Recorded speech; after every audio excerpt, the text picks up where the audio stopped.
Life is wonderful, oh so wonderful. Life is wonderful now to me. I took Jesus in, He changed everything. Life is wonderful now. Since His blessings came into my heart, joy unspeakable is my every thought. Now I want to live for my Lord. Life is wonderful now. அற்புத ஜீவியம் அற்புதம் ஆனந்தம் அற்புதம் எனக்கு. நேசரை பற்றினே என்னை முற்ற மாற்றினார் அற்புத ஜீவியமே. இயேசுவின் உள்ளத்தில் வந்த நாள் முதல் சொல்லி முடியாத அன்பு உள்ளில் பொங்குதே. நான் என் நேசக்காய் ஜீவிப்பேன் அற்புத ஜீவியமே. ഹല്ലേലൂയ. Hallelujah. ദൈവമക്കൾ എല്ലാവരും ചേർന്ന് സന്തോഷത്തോടുകൂടെ എന്നോട് ചേർന്ന് എല്ലാവരും ഒരു ഹല്ലേലൂയ ചൊല്ലുന്നത് നന്നായിരിക്കും. Joyfully, if you join me together and shout hallelujah, it's a pleasant experience. ඔබ සියලු දෙනා මාහයක් වී එක්සත් හලෙලුයා පවසන්නේ නම් එය ඊටාත්ම මිහිරි එකක් වනු ඇත. தேவனுடைய பிள்ளைகளாகிய நீங்கள் யாவரும் ஒருமனப்பட்டு ஹல்லேலூயா சொல்லினால் ஒரு சந்தோஷமான அனுபவமாயிருக்கும்.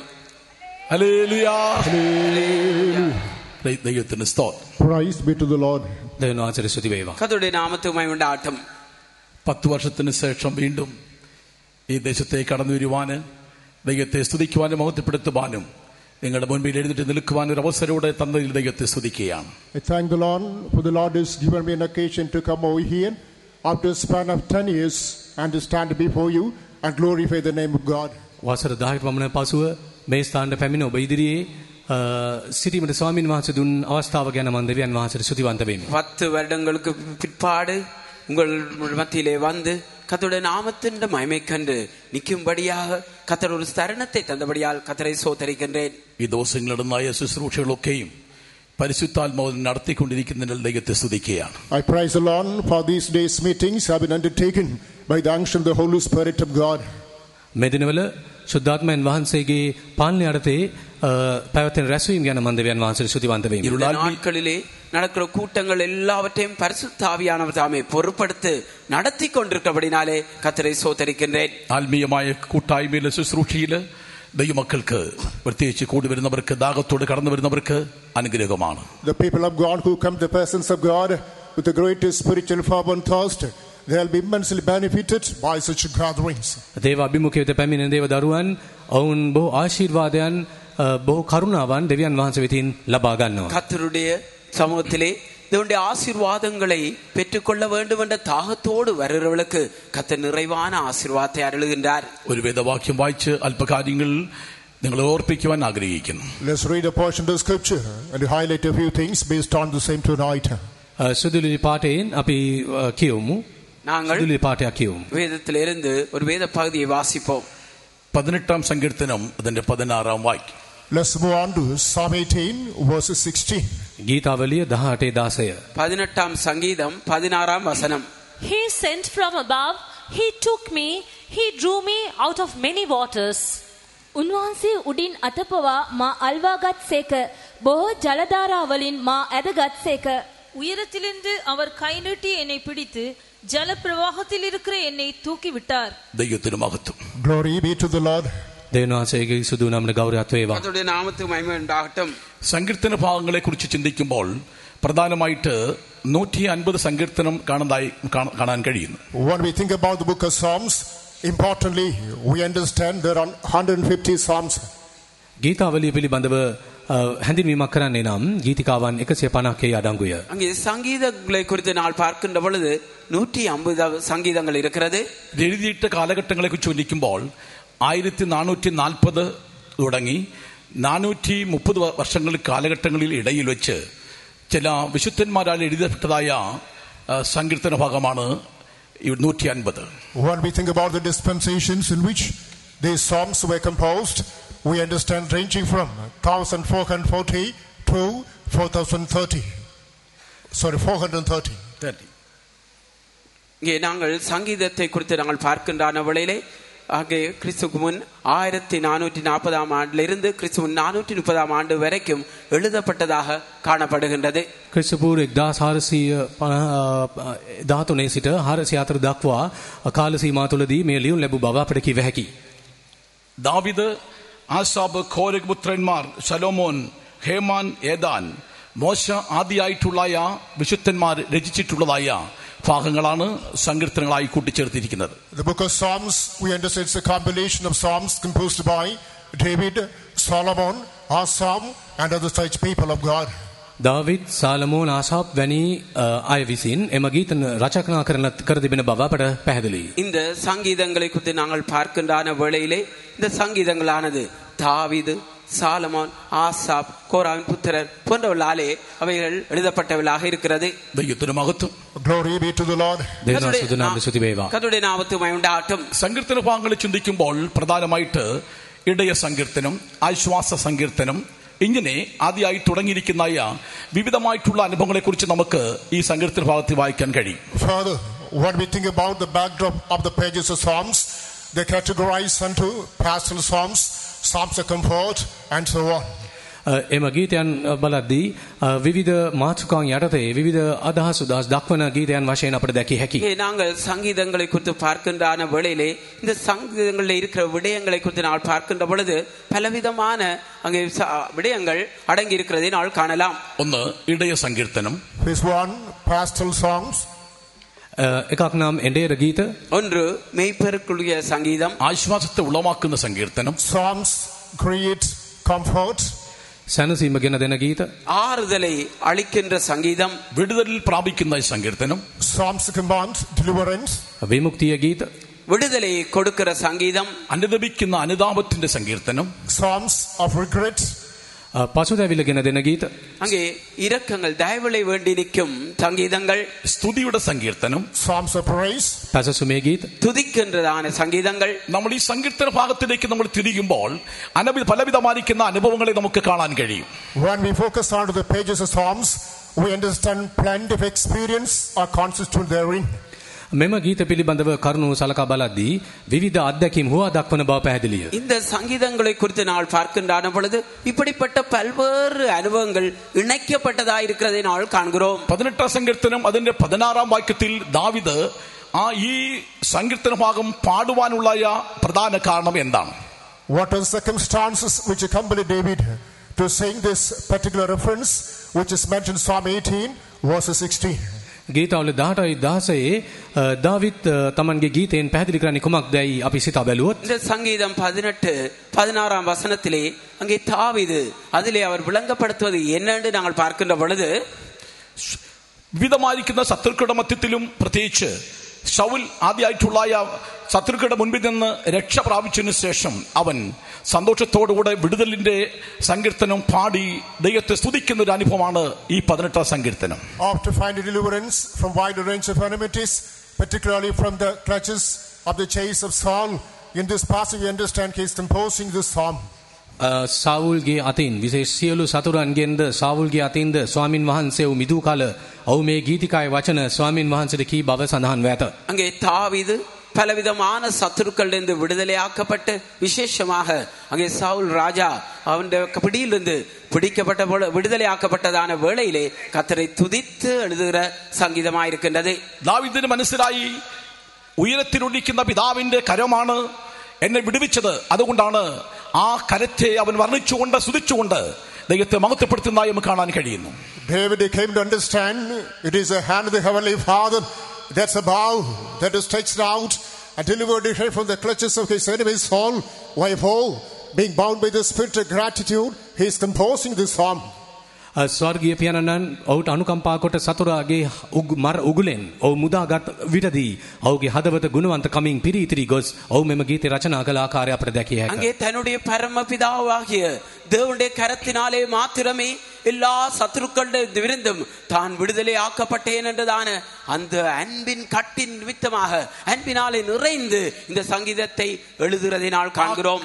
ഉയരത്തിൽ നിന്ന് കരം നീട്ടിയില്ലായെങ്കിൽ നിശ്ചയമായിട്ടും ശത്രുവിന്റെ കയ്യിൽ നിന്നും അഥവാ ശൗലിന്റെ കയ്യിൽ നിന്ന് രക്ഷപ്രാപിപ്പാൻ കഴിയില്ലായിരുന്നുള്ള ഒരു പൂർണ്ണമായിട്ടുള്ള നിശ്ചയം അല്ലെങ്കിൽ ഉറപ്പ് ദാവീദിന്റെ ജീവിതത്തിൽ ഉണ്ടായി. He's got the tangible assurance. The Father had not stretched out his hand from above. Definitely he must not have been liberated from the clutches of his enemies all. ස්වාමීන් වහන්සේගේ පෙම්බර හස්තය ඔහු වෙත දී කරනු ලැබුවේ නැත්නම් සතුරාගේ මර උගුලෙන් ඔහුට ගැලවෙන්න නොහැකි වුණු බව අවබෝධ කරගෙන තිබුණා. அங்கே தேவனுடைய அந்த பிதாவுடைய அன்பான கரம் அவனுக்காக நீட்டப்பட்டிருக்காவிட்டால் மெய்யாகவே இந்த சத்துருக்களிலிருந்து அவன் விடுதலை பெற்றிருக்கவே முடியாது. ദൈവത്തിന് മഹത്വം. Glory be to the Lord. දෙවියන් වහන්සේගේ නාමයට ගෞරවයක් கர்த்தருடைய වේවා. நாமத்துக்கு மகிமை உண்டாகட்டும். ഉയരത്തുനിന്ന് കൈ നീട്ടി കര നീട്ടി എന്നെ പിടിച്ചു. He stretched his hand from above and held me. ස්වාමීන් වහන්සේ තමන්ගේ හස්තය දිව්කොට මා අල්ලා ගත්සේක. கர்த்தர் உயரத்திலிருந்து தமது கரத்தை நீட்டி என்னை பிடித்து പെരുവെള്ളത്തിൽ നിന്ന് എന്നെ വലിച്ചെടുത്തു. He drove me out of many waters. බොහෝ ජලධාරා ඔස්සේ මා ගෙන ගියසේක. ஜலப்பிரவாகத்தில் என்னை தூக்கி விட்டார். ദൈവത്തിന് സ്തോത്രം. Praise be to the Lord. දෙවියන් වහන්සේ ස්තුති වේවා. கர்த்தருடைய நாமத்துக்கு மகிமை உண்டாகட்டும். എന്തിനാണ് കരം നീട്ടി കർത്താവ് പിടിക്കുന്നത്? What for does the Lord stretch out his hand and hold us?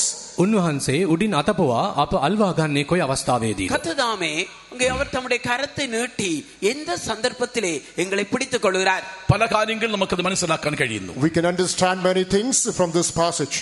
මෙම සුදුලි පාඨයෙන් අපට බොහෝ දේ ඉගෙන ගත හැකිය. இந்த வேத பகுதியிலிருந்து பல காரியங்களை நாங்கள் கற்றுக்கொள்ளலாம். ഒന്ന്, His context, මෙම සුදුලි පාඨයේ ஒன்று පළමුව 73 സങ്കീർത്തനം 23 24 വചനം വായിക്കുമ്പോൾ Psalm 73 verses 24 and 25 when we focus on. ගීතවලි 73 24 25 පද කියා බලද්දී 73ஆம் சங்கீதம் 24 25ஐ வாசிக்கின்ற பொழுது Thou shalt guide me with thy counsel, and afterward receive me to glory. Whom have I in heaven but thee? And there is none upon earth that I desire beside thee. ඔබගේ මන්ත්‍රණයෙන් මට මඟ පෙන්වන සේක. පසුව තේජසට මා පිළිගන්නා සේක. ස්වර්ගයෙහි ඔබ හැර මට ඇත්තේ කවුද? පොළොවේහිද ඔබ හැර මා ආශා කරන කිසිවෙක් නැත. உம்முடைய ஆலோசனையின்படி நீர் என்னை நடத்தி முடிவிலே என்னை மகிமையில் ஏற்றுக்கொள்வீர். பரலோகத்தில் உம்மை அல்லாமல் எனக்கு யார் உண்டு? பூலோகத்தில் உம்மை தவிர எனக்கு வேறே விருப்பம் இல்லை.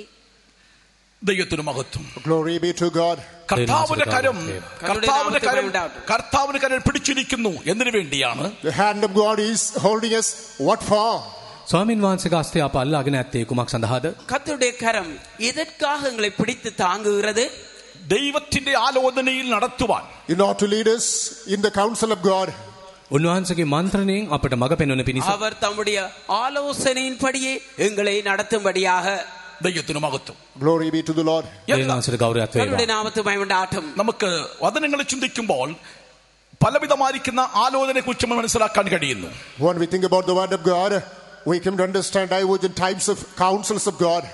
දේව වචන හදාරා බලද්දී විවිධ මන්ත්‍රණයන් ගැන අපට කරුණු ඉගෙන ගත හැකියි. தேவனுடைய வார்த்தையை நாங்கள் பார்க்கின்ற பொழுது ஆயிரக்கணக்கான ஆலோசனைகள் இருக்கிறதை நாங்கள் பார்க்கிறோம். ഇന്ന് ലോകമായി ജനങ്ങളെ നോക്കുമ്പോൾ അവിടെ വഴികൾ എന്ന് പറയുന്നത് ദുഷ്ടതയുടെ ആധിക്യമായിട്ട് അഥവാ ദുഷ്ടന്റെ ആലോചനയിൽ ജീവിക്കുന്ന ഒരു കാലഘട്ടമാണ്.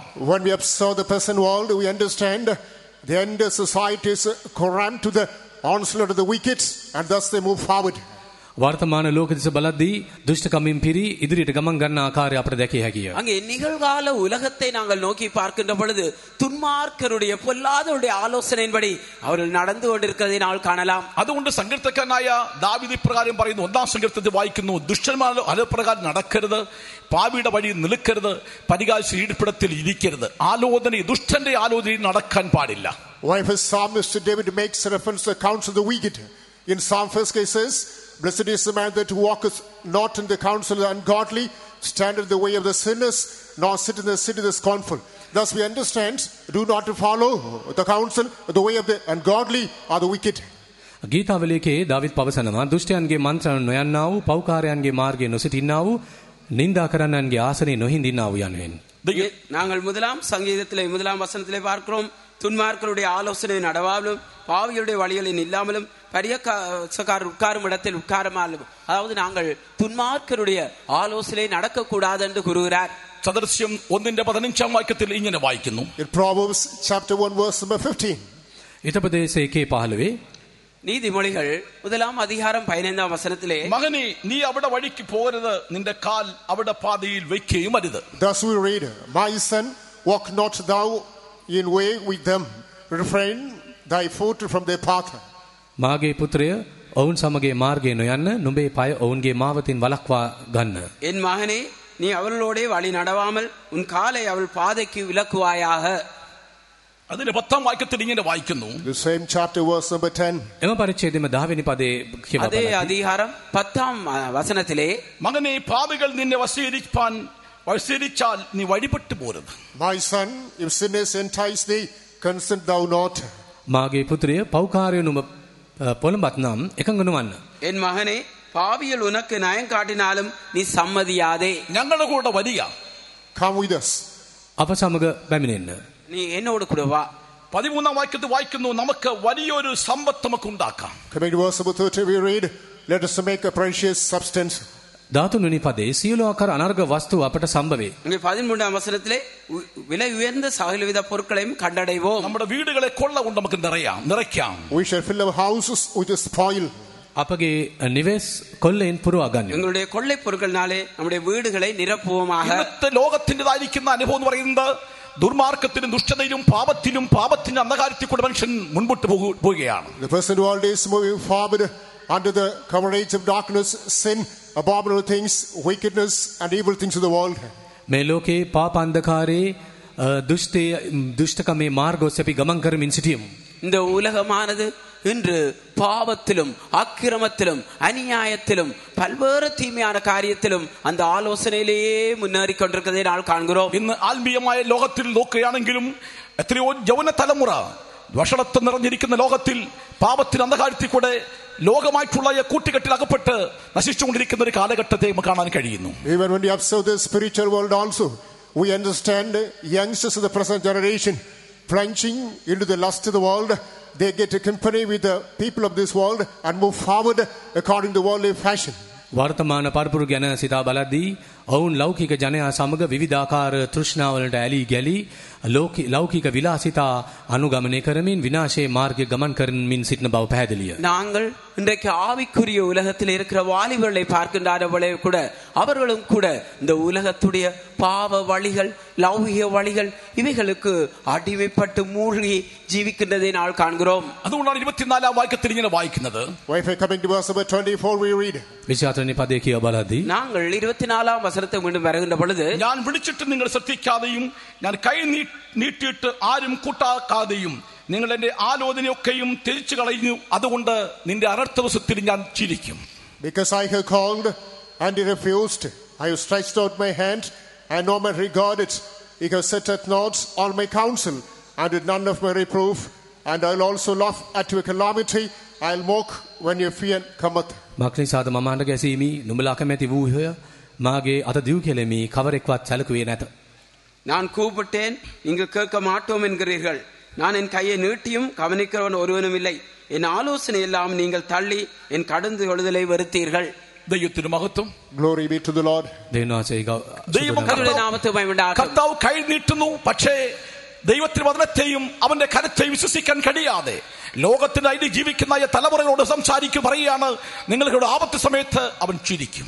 The Lord is touched his hands, but the younger generation, the people of the world who are not able to believe on the mighty works of the Lord, the works of the hands of the Lord says, behold, the days of calamity approach.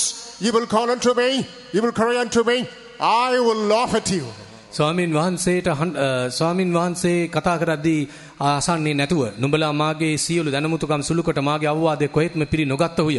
එබැවින් මමත් නුඹලාගේ විපත් දවසේ ඉස්සෙනාසෙන් නෙමෙයි. නුඹලාට බය පැමිණෙද්ද නුඹලාගේ බීතිය කුණාටුවක් මෙන් පැමිණෙන විටද මම සරදම් කරන්නෙමි. යයි ස්වාමින් වහන්සේ පවසනසේක. பாருங்கள், கர்த்தர் கூப்பிடுகிறதான வேளையிலே கர்த்ததாமே தம்முடைய கரத்தை நீட்டுகின்ற பொழுது நாங்கள் அதை கவனியாமல் அதை நாங்கள் பற்றி கொள்ளாமல் இருக்கின்ற பொழுது என்ன நடக்கிறது?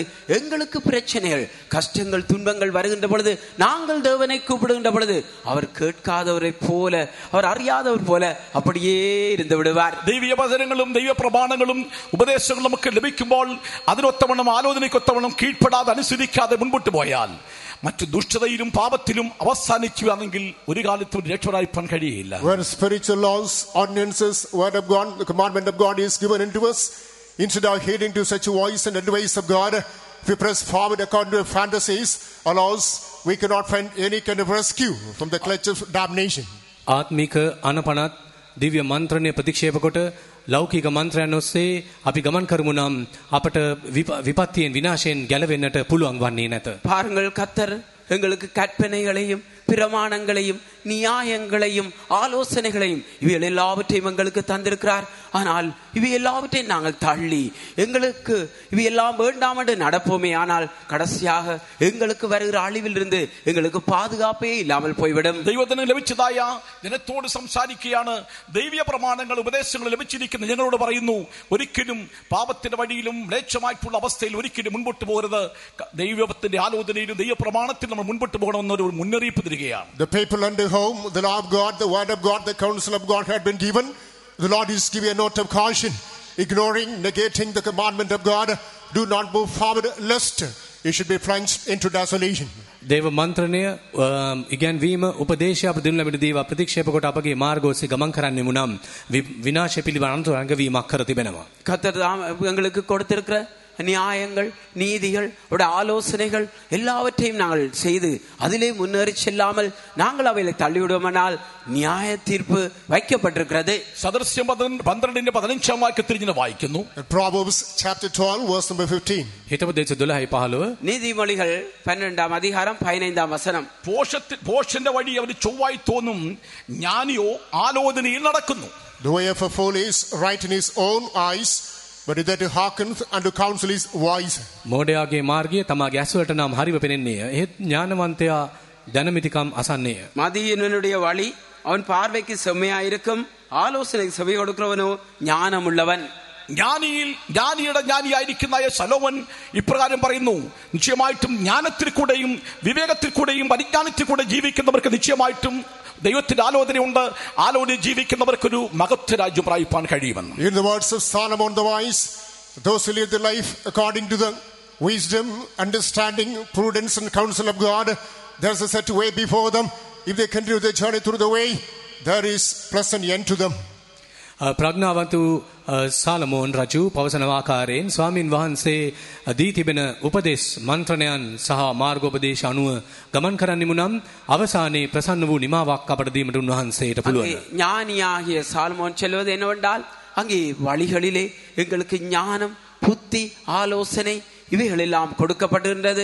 ஆனால் இவை எல்லாவற்றையும் நாங்கள் செவி கொடுத்து அந்த பாதையிலே நடப்போமே, ஆனால் எங்களுக்கு நன்மையான முடிவு வைக்கப்பட்டிருக்கிறது. 14:12 വാക്യത്തിൽ വായിക്കുന്നു, ഒരുത്തന്റെ വഴി അവന് ചൊവ്വായി തോന്നും, അതിന്റെ അവസാനമോ മരണവഴിയാണ്. In chapter 14 verse number 12 we read, there's a way which seemeth right unto a man, but the end thereof are the ways of death. හිතපොතේ 14 වෙනි පරිදි 12 වෙනි පදයේ මනුෂ්‍යයට හරිව පෙනෙන මාර්ගයක් ඇත. එහි තෙයි කෙලවරෙහි මරණේ මාර්ග තිබේ. நீதிமொழிகள் 14 அதிகாரம் 12 வசனத்திலே மனிதனுக்கு செம்மையாக தோன்றுகின்ற வழிகள் இருக்கிறது, ஆனால் அவையுடைய முடிவோ மரண வழிகள். അവർ ഒരു കൂട്ടർ അറിയാതെ അവർ മുൻപോട്ട് പോകുന്ന വഴി എന്ന് പറയുന്നത് മരണവഴിയാണ്. അഥവാ ഒരു ഇരുട്ടിന്റെ സഖ്യത്തിലേക്ക് മരണത്തിലേക്ക് അവർ വീഴുകയാണ്. One group is pressing forward without knowing it is a dark way. They are moving under the cavity of death only. ඒක මාර්ගයක්, ඒ අඳුරු මාර්ගයක් බව නොදැන විනාශය මරණය කරා විනාශය කරා වුන් ගමන් කරමින් සිටින බව මේ පිළිබඳ මෙහි සඳහන් වී තිබෙනවා. அங்கே ஒரு பாதை ஒன்று இருக்கின்றது, அந்த பாதை இருளாய் இருக்கிறது. ஆனால் அவர்களோ அதை இருளான பாதை என்று அறியாமல் கடைசியிலே முடிவாகிய மரணத்தை அடைந்து விடுகிறார்கள். എല്ലാവരും യാഗം അർപ്പിക്കുന്നു, ദുഷ്ടന്മാരും യാഗം അർപ്പിക്കുന്നു. All of us sacrifices, even the wicked too. All offer sacrifices, even the wicked also do. පූජාව නොපු කරනවා, දුෂ්ටයන් පවා පූජාව නොපු කරනවා. எல்லாரும் பலிகளை செலுத்துகிறார்கள், துன்மார்க்கரும் பலி செலுத்துகிறார்கள். സദൃശ്യം 15:7 മുതൽ താഴോട്ട് വായിക്കുമ്പോൾ ദുഷ്ടന്റെ യാഗത്തിൽ ദൈവത്തിന് ഇഷ്ടമില്ല. The book of Proverbs chapter 15 verses 7 onwards we come to read, the Lord is not delighted in the sacrifices of the wicked.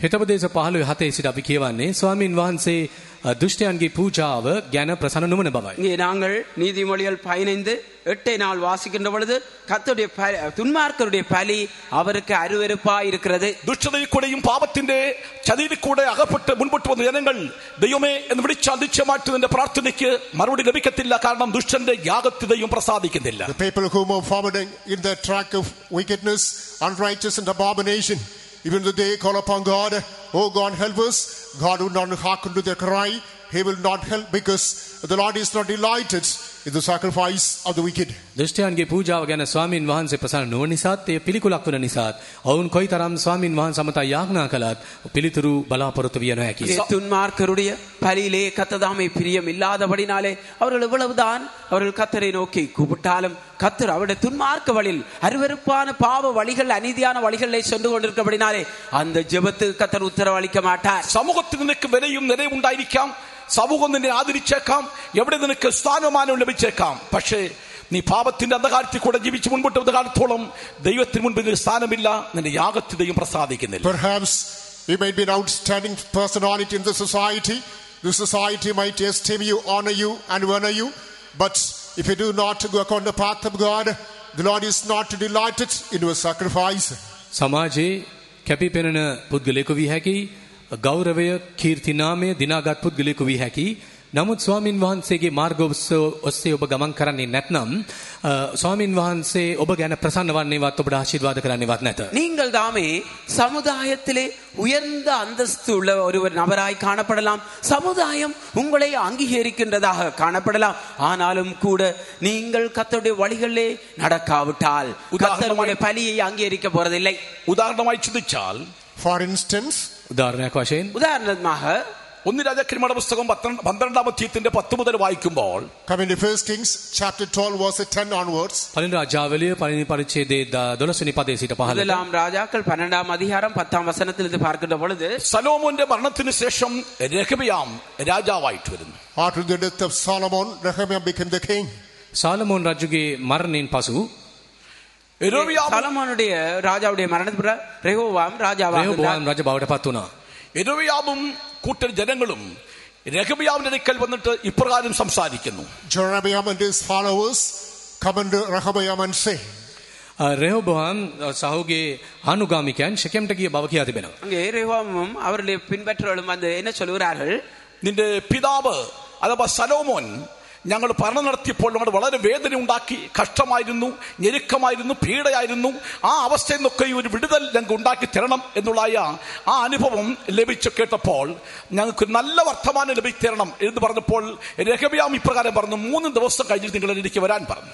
and he came and said that during the regime, during the days of our father Solomon, we were repressed, suppressed and oppressed. Even still, the bitter memories are haunting us, and therefore you have to open a new way. You must open a new news for pleasantness. Now this man says that you come after 3 days. පියා තමගේ පියා වූ සාලමෝන්ගේ රාජ්‍ය සමයේ අනේක විද වද හිංසා පීඩනයන්ට ගොදුරු වූ බවත් දැන් ඒ සඳහා එම නිසා අලුත් මාර්ගයක් විවර කොට අලුත් ආරංචියක් ගෙනෙන පරිදි ක්‍රියා කළ යුතුයයි පැවසූ යුතුයි. දවස් 3කට පසු පැමිණෙන ලෙස කීවා. இஸ்ரவேல் சபையார் ரெஹோவாமை நோக்கி, உம்முடைய தகப்பனார் எங்களை பாரமான சுமையை எங்கள் மேல் ஏற்றினார், பலவிதமான கஷ்டமான சூழ்நிலைக்குள்ளே போனோம், அதனுடைய வேதனையையும் துயரத்தையும் இப்பொழுதும் கூட நாங்கள் அனுபவித்துக் கொண்டிருக்கிறோம். ஆகையால் காரியங்களை இலவாக்கும் என்று கேட்டதான வழியிலே நீங்கள் போய் 3 நாளைக்கு பிற்பாடு வாருங்கள் என்று கூறப்பட்டது. രഹബയാം തന്നോട് അല്ലെങ്കിൽ ഉള്ളായ ആ സലോമോനുടെ കൂടെ ഉണ്ടായിരുന്ന പിതാക്കന്മാരോട് അല്ല വയോധികന്മാരോട് ആലോചന ചോദിച്ചപ്പോൾ വയോധികന്മാർ പറഞ്ഞു, നല്ല വാക്ക് പറഞ്ഞാൽ അവർ എന്നും നിങ്ങൾക്ക് ദാസനായിരിക്കും എന്നുള്ള ആ മെസ്സേജാണ് ലഭിച്ചത്. Rehoboam now sought the advice of the elders, that means the people who had with his father Solomon. He says that if you give good news, these people shall be with you always. රෙහෝබාන් තම වැඩි මහල්ලන් වෙත ගොස් ඔවුන්ගේ උපදෙස් පැතුවා, මන්ත්‍රණයන් පැතුවා. ජනයන්ට යහපත් ආරංචියක් අපි රැගෙන ගියොත් ඔවුන් අපගේ පක්ෂයට එකතු වනු ඇතැයි පැවසුවා. ரெஹோவாம் சாலமோனுடைய சமூகத்திலே நின்றதான முதியோர் இடத்திலே சென்று ஆலோசனை கேட்ட வேளையிலே அந்த முதியோர் சொன்னது என்னவென்றால், நீர் அவர்களோடு நல்வார்த்தைகளை பேசுவில்லானால் எப்பொழுதும் என்றும் உமக்கு ஊழியக்காரராய் இருப்பார்கள். വയോധികന്റെ വാക്ക് രഹബയാമിന് കേൾക്കാൻ കഴിയാതെ തന്നോട് കൂടെ വളർന്നതായ യൗവനക്കാരോട് ചോദിച്ചു. അവരോട് മറുപടി പറയാനായിട്ട് ഞാൻ എന്ത് മറുപടി പറയണം, ആൻസർ പറയണം എന്ന് ചോദിച്ചപ്പോൾ യൗവനക്കാരൻ പറഞ്ഞ വാക്ക് വിചിത്രമാണ്. Rehoboam was not able to hear it to the advice of the elders. Therefore now he is seeking the advice of the youngsters who are with him. Behold, the response that came from the youngsters is alarming. රෙහෝබෝවාම් වැඩිමාල්ලන්ගේ උපදේශ ලබනවා වෙනුවට තරුණයන්ගේ උපදේශ ලබා ගත්තා. එය මදක් අප විය ගන්වන සුළුය. அங்கே அவன் ரெஹோவாம் என்ன செய்தான்? அங்கே முதியோருடைய ஆலோசனைகளை தள்ளி தன்னோடு வளர்ந்த வாலிபர்களுடைய ஆலோசனையை கேட்க முயற்சிக்கின்றார். அந்த ஆலோசனையினாலே ஆபத்து வருகிறதை நாள் காண்கிறோம். യൗവനക്കാർ പറഞ്ഞ വാക്കെന്താ അറിയാമോ? And what are the statements and advice given by the youngsters? තරුණයන් විසින් දෙනු ලැබූ අවවාදය කුමක්ද? இந்த வாலிபர்களாலே கொடுக்கப்பட்ட ஆலோசனை என்ன? ഇപ്രകാരം ഒരു യൗവനക്കാരുടെ ആലോചന പറ്റി പഠിക്കുമ്പോൾ 12-ാം അധ്യായത്തിന്റെ 14-ാം വാക്യത്തിൽ ഇങ്ങനെ വായിക്കുന്നു. In chapter 12 verse number 14 we get the advice given by the youngsters. 12 පද 13 පදේ තරුණයන් දුන් දැනුමුතුකම් අපට දැකිය හැකියි. முதலாம் ராஜாக்கள் 12-ாம் அதிகாரம் 14-ாம் வசனத்திலே வாலிபர்களால் கொடுக்கப்பட்ட ஆலோசனையை நாங்கள் பார்க்கிறோம். And spake to them. ഞാൻ നിങ്ങളുടെ നുകത്തിന് ഭാരം കൂട്ടും, നിങ്ങൾ ചമ്മട്ടി കൊണ്ട് പിതാവ് ദണ്ഡിപ്പിച്ചെങ്കിൽ ഞാൻ തേളുകൊണ്ട് ദണ്ഡിപ്പിക്കും. കക്ഷതയുടെ മൂർധന്യാവസ്ഥയിൽ യൗവനക്കാരുടെ വാക്ക് കേട്ട ശേഷം അതേ വാക്ക് രഹബയാം യെരോയാമിനോടും ജനത്തോടും സംസാരിക്കുന്നു. അതാണ് യൗവനക്കാരുടെ കൂട്ടുകെട്ട്, തെറ്റായിട്ടുള്ള കൂട്ടുകെട്ടിലുള്ള വാക്കുകളും ജനത്തെ ഭയപ്പെടുത്തുന്ന പേടിക്കുന്നതായ ഒരു അനുഭവം കാണാൻ കഴിയുന്നുണ്ട്. My father made a yoke heavy and added to a yoke. My father also chastised you with whips, but I'll chastise you with the scorpions. Now this man hears to advise the youngsters, and thereby the response that he gives to the people, it is terrific, it is spellbinding and horrendous. තරුණයන්ගේ දැනුම කිතිම හැටියට ඔවුන්ට කතා කොට මාගේ පියාණන් නුඹලා පිට බර වියගා තැබුවාහ. නමුත් මම නුඹලාගේ වියගා තව වඩා බර කරන්නෙමි. මාගේ පියාණන් කසවලින් නුඹලාට දඬුවම් කළාහ. මම වනායි கோனுசாங்கே நம்மளோட தண்டுவம் கரணுமே கீவேய. இங்கே ரேகுவாம் தாப்பன்மாருடைய என்னுடைய தாப்பன் உங்கள் மேல் நுகத்தை பாரமாக்கினார், நான் உங்கள் நுகத்தை அதிகமாக பாரமாக்குவேன். தாப்பன் உங்களை சவுக்களினால் தண்டித்தார், நான் உங்களை தேள்களினால் தண்டிப்பேன். இவ்வாறு வாலிபர்களுடைய இந்த ஆலோசனை கேட்டபடினாலே அங்கே குழப்பமும் கலக்கமும் ஆபத்துமாய் போய்விட்டது. அതാണ് തെറ്റായിട്ടുള്ള ആലോചന. That is a erroneous advice. ඒ ඔහුට දෙන්න ලැබූ වැරදි මන්ත්‍රණය. அது ஒரு தவறான ஆலோசனையா இருக்கின்றது. രഹബയാമിന്റെ കൂട്ടുകെട്ട് യൗവനക്കാരോടുകൂടി ആയിരുന്നു. Rehoboam got befriended with the youngsters. රෙහෝබෝම් ඔහුගේ ඒ තරුණයන් සමග එකඟ වී කටයුතු කළා. அங்கே ரெஹோவாம் அங்கே வாலிபர்களோடு சிநேகிதனா இருந்தார். വയോധികന്റെ വാക്ക് കേൾക്കുവാൻ അവർ കഴിഞ്ഞില്ല. He was not able to heed to the counsel of the elders. වැඩිමාල්ලන්ගේ උපදෙස් පිළිගැනීමට පුළුවන් තත්වයක වූ සිටියේ නැත. முதியோருடைய ஆலோசனைக்கு செவி கொடுக்கக்கூடிய சூழ்நிலையிலே அவன் இருக்கவில்லை. വയോധികൻ എന്ന് പറയുമ്പോൾ നമുക്ക് ആത്മീയമായി പഠിക്കാൻ കഴിയുന്നത് എന്താണ്?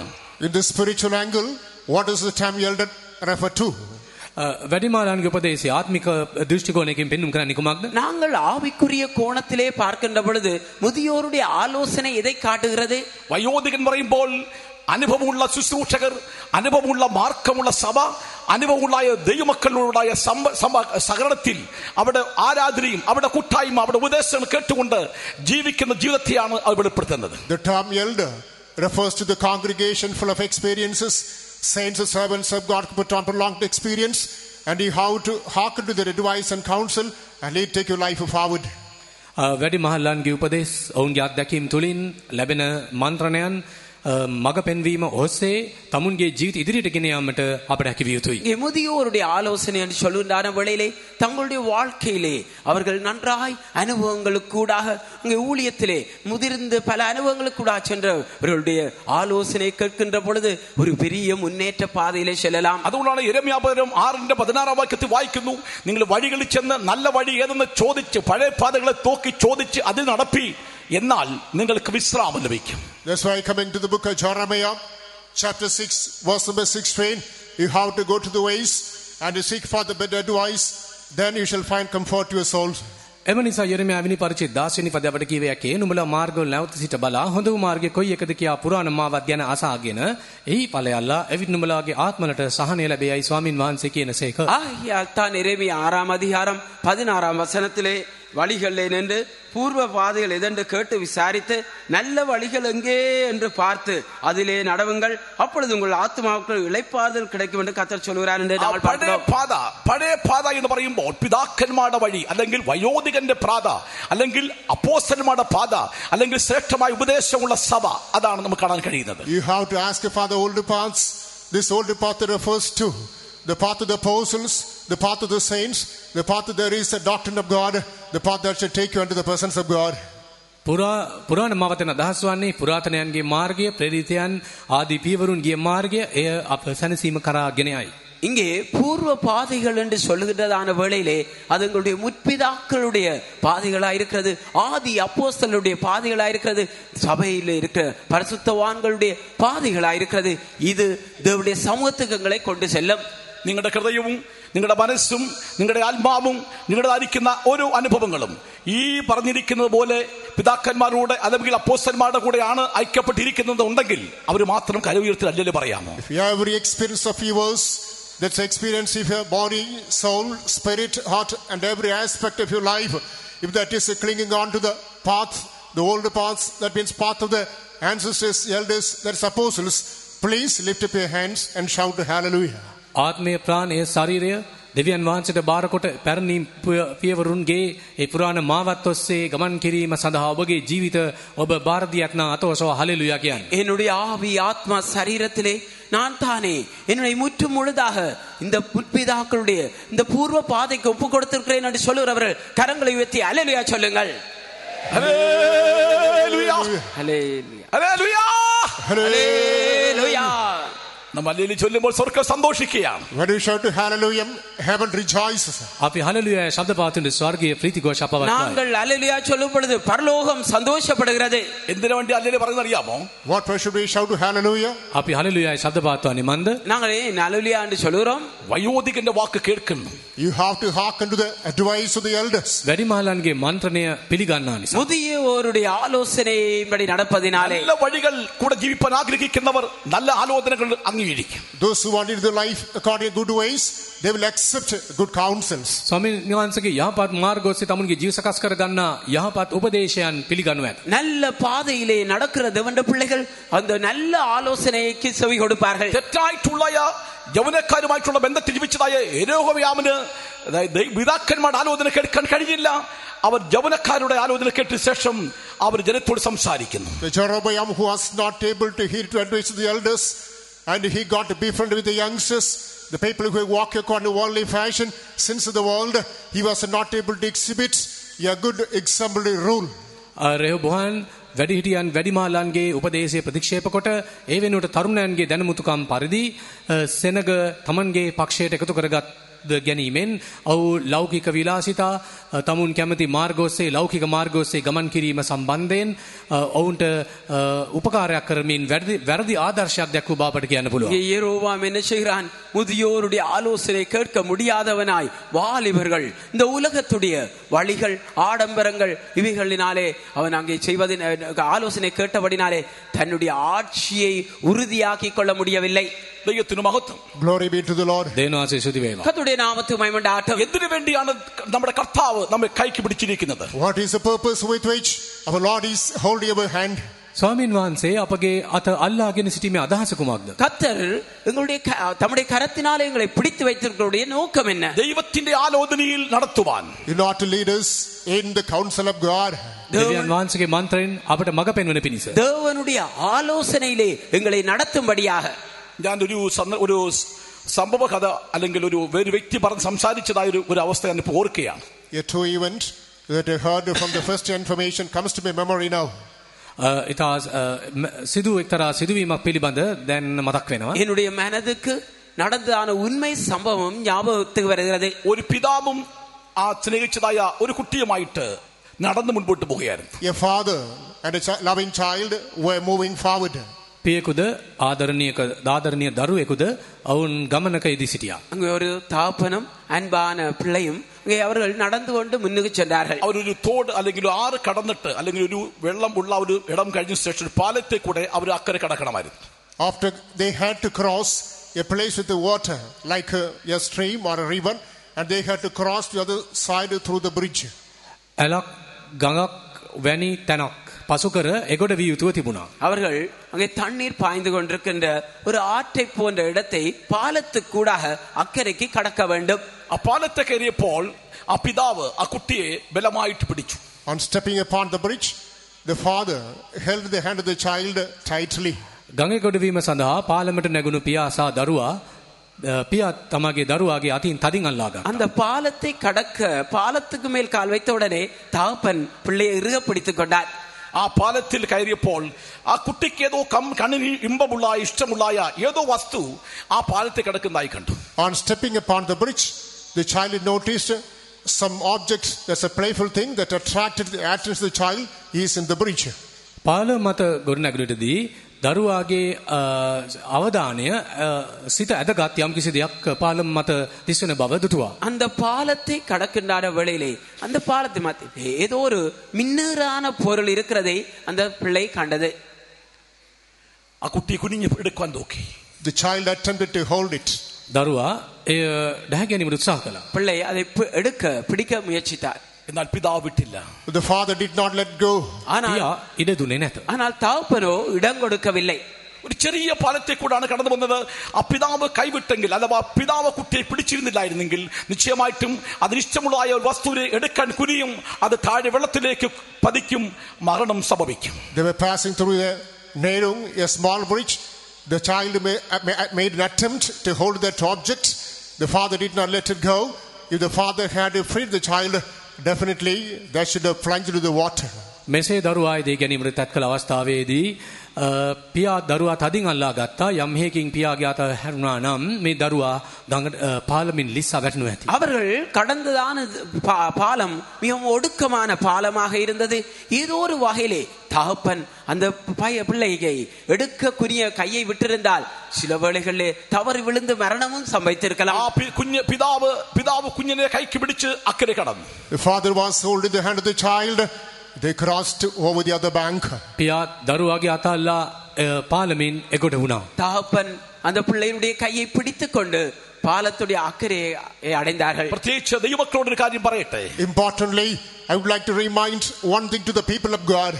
දේව ජනයාට එක් දෙයක් වැදගත් දෙයක් වශයෙන් මතක් කරන්න කැමතියි. தேவனுடைய ஜனத்துக்கு ஒரு காரியத்தை நான் ஞாபகப்படுத்த விரும்புகிறேன். ഈ വർഷക്കാലത്തിന്റെ അല്ലെങ്കിൽ ജനുവരി മാസം 1 മുതൽ നോക്കുമ്പോൾ ഇത്രത്തോളം എത്രവിധമായിരിക്കുന്ന പ്രശ്നങ്ങൾ, പ്രതികൂലങ്ങൾ, അപകടങ്ങൾ നേരിടാമായിരുന്നു. എങ്കിലും അവിടെല്ലാം നിന്നെ താങ്ങിയത് ദൈവത്തിന്റെ കരമാണ്.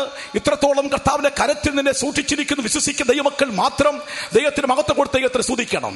When we have a flashback of throughout this year, starting from the 1st of January, hitherto we came across plenty of accidents, disasters, and then endangering situations.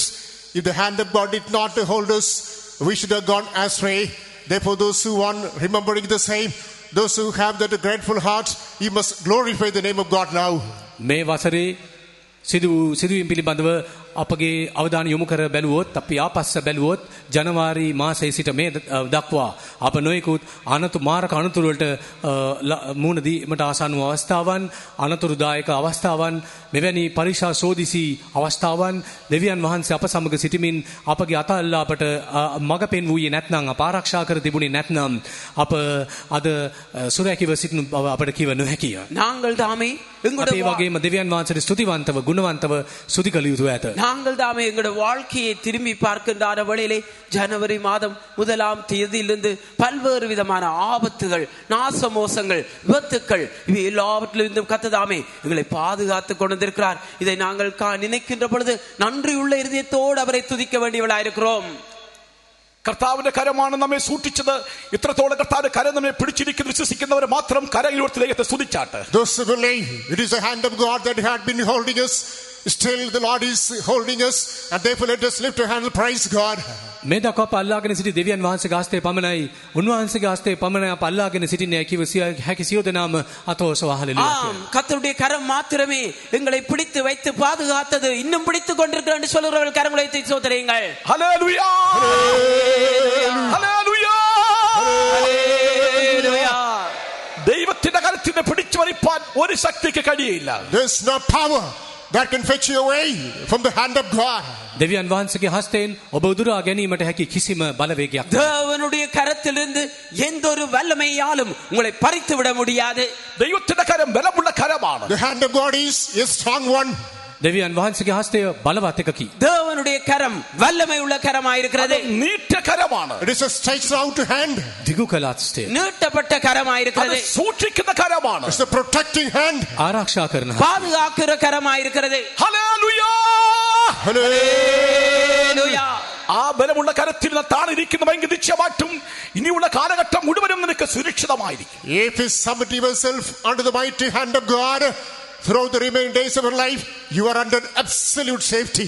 දෙවිය ඔබගේ ජීවිතේ ඉදිරි ගමන සඳහා ඔබගේ ජීවිතය දෙවියන් වහන්සේගේ හස්තයට බාර කරන්නේ නම් ඔබ සුරක්ෂිතව දක්වනු ලබනවා. நீங்கள் தாமே உங்களுடைய ஜீவிய நாட்களிலே அவருடைய பலத்த கரத்துக்குள்ளே அடங்கி இருப்பீர்களால் உங்களுடைய ஜீவிய காலம் முடியும் மட்டும் உங்களுக்கு அவருடைய பாதுகாப்பு இருக்கிறது. ദൈവത്തിന് മഹത്വം. Glory be to God. கர்த்தருடைய நாமத்துக்கு மகிமை உண்டாகட்டும். നാം പോകേണ്ടതായ പാത ഏതാണ്? Which is the path that we have to undertake. ദൈവത്തിന്റെ පිළිගත් මාර්ගයේ நாங்கள் ஏற்றுக்கொண்ட அந்த பாதை ദൈവത്തിന്റെ ആലോചനയ്ക്ക് നമ്മൾ മുൻപോട്ട് പോകണം. We have to move forward according to the counsel of God. අප දෙවියන් වහන්සේගේ මන්ත්‍රණය අනුව ඉදිරියට ගමන් කළ යුතුයි. நாங்கள் தேவனுடைய ஆலோசனையின் படியே முன்னேறி செல்ல வேண்டும். അതുകൊണ്ടാണ് അപ്പോസ്തലൻ പൗലോസ് എഫെസ്യ ലേഖനം 1:11 ഇങ്ങനെ വായിക്കുന്നു. That's why Apostle Paul writes in Ephesians chapter 1 verse number 11. එපිස පළවෙනි පරිච්ඡේදය 11 වෙනි පදේ ප්‍රේරිතවරයා පවසන්නේ இங்கே எபேசியர் 1:11 வசனத்திலே பரிசுத்த பவுல் எழுதுகிறார். അത് ദൈവത്തിന്റെ ഹിതത്തിന്റെ ആലോചന എന്ന് വായിക്കുന്നു. We understand it is a counsel according to the will of God. ඒ දේව කැමැත්ත අනුව දෙනු ලබන මන්ත්‍රණයයි. அங்கே தேவனுடைய சித்தத்தின்படியான ஆலோசனை என்று கூறுகிறார். ദൈവഹിതത്തിന്റെ ആലോചന. The counsel according to the will of God. දේව කැමැත්ත අනුව ලැබෙන මන්ත්‍රණය. தேவ சித்தத்தினுடைய ஆலோசனை. ആ വചനം വായിക്കാമോ? Please read that verse. ඒ පදේ කියවන්න. அந்த வசனத்தை வாசியுங்கள். എഫെസ്യർ 1:11. Ephesians chapter 1 verse 11. එපිස 1:11.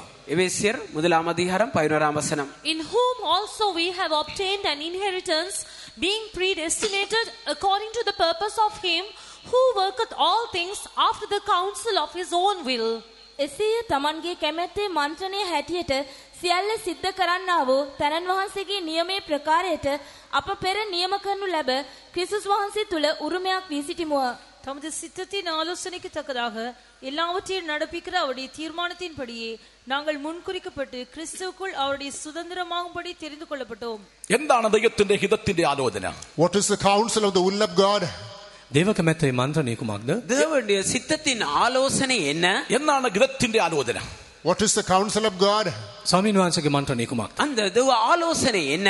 അതിൽ മാനസാന്തരവും ജലസ്നാനവും പരിശുദ്ധാത്മ ശക്തിയും പരിശുദ്ധ ജീവിതത്തെയും അടങ്ങിയിരിക്കുന്നതായി കാണാൻ കഴിയുന്നു. In that counsel are latent the doctrines of repentance, water baptism, the power of the Holy Spirit, separated and holy life. ගැලවීම, වතුර බෞතිස්මය, සුද්ධාත්ම බෞතිස්මය, වෙන්වීමේ ජීවිතය. அங்கே இந்த ஆலோசனையானது ரட்சிப்பு, ஞானஸ்தானம், பரிசுத்தாவின் அபிஷேகம், வேறு விரிந்தல் ஜீவியம். ലൂക്കോസ് സുവിശേഷം 7:30 ഇങ്ങനെ വായിക്കുന്നു. Coming to Luke's Gospel chapter 7 verse 30. ලූක 7 පරිච්ඡේදය 30 වෙනි පදය.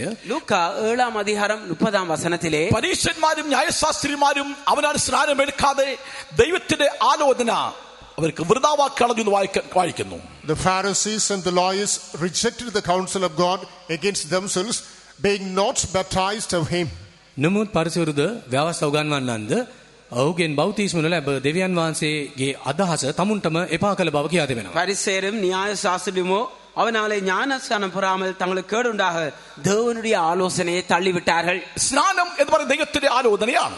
Baptism is the counsel of God. වතුරු බෞතිස්මය දෙවියන් වහන්සේගේ මන්ත්‍රණයයි. தண்ணீர் ஞானஸ்தானம் தேவனுடைய ஆலோசனை.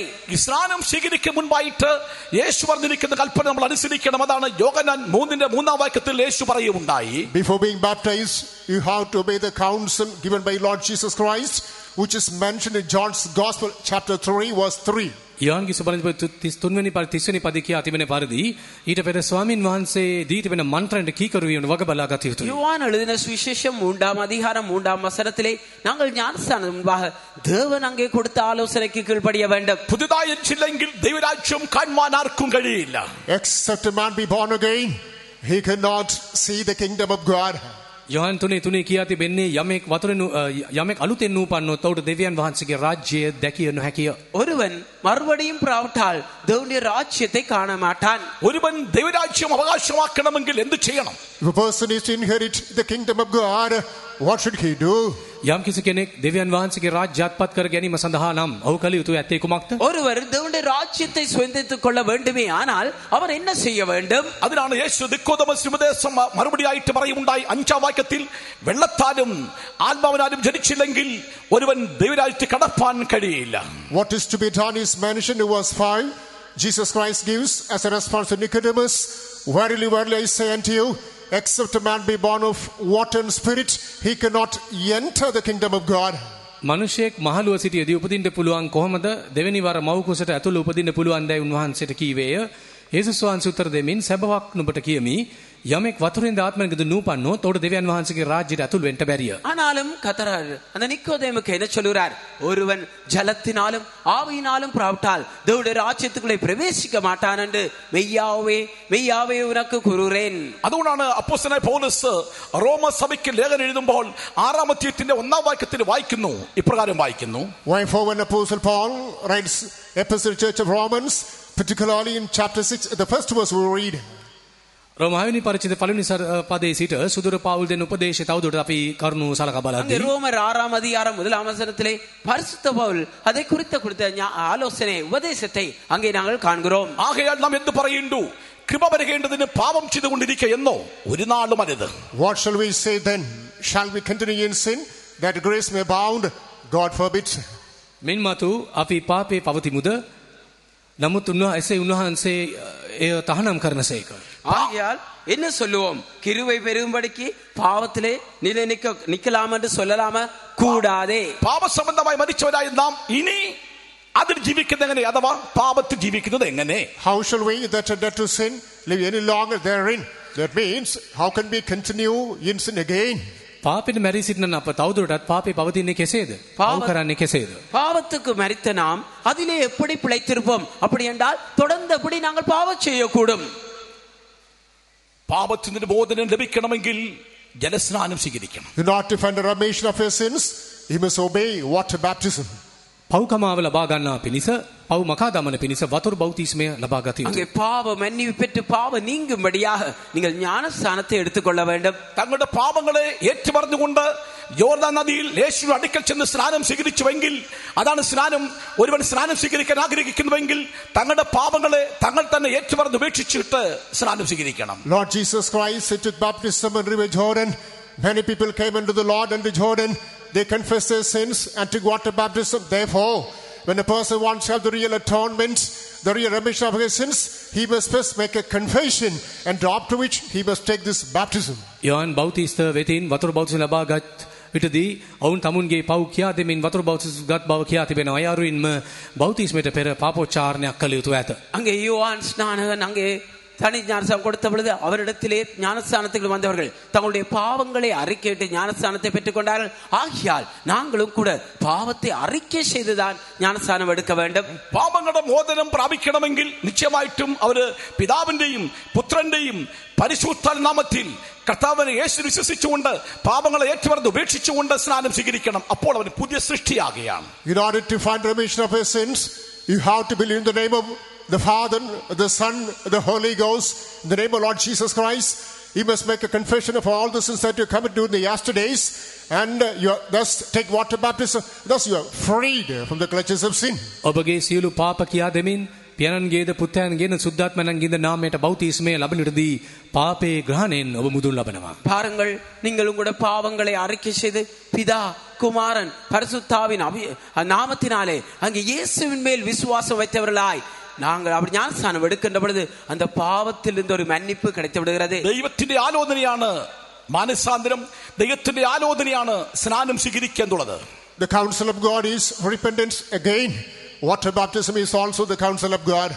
ස්වාමීන් වහන්සේගේ මන්ත්‍රණය තවදුරටත් පසුතැවිල්ල පමණක් නොවේයි, වතුරු බෞතිස්මය එය දෙවියන් වහන්සේගේ මන්ත්‍රණය වේ. ஆகியால் தேவனுடைய ஆலோசனையாக மனந்திரும்புதல், அவருடைய ஆலோசனையாக தண்ணீர் ஞானஸ்நானம் இருக்கிறது. ദൈവത്തിന് മഹത്വം. Glory be to God. දෙවියන් වහන්සේට ගෞරවයක්.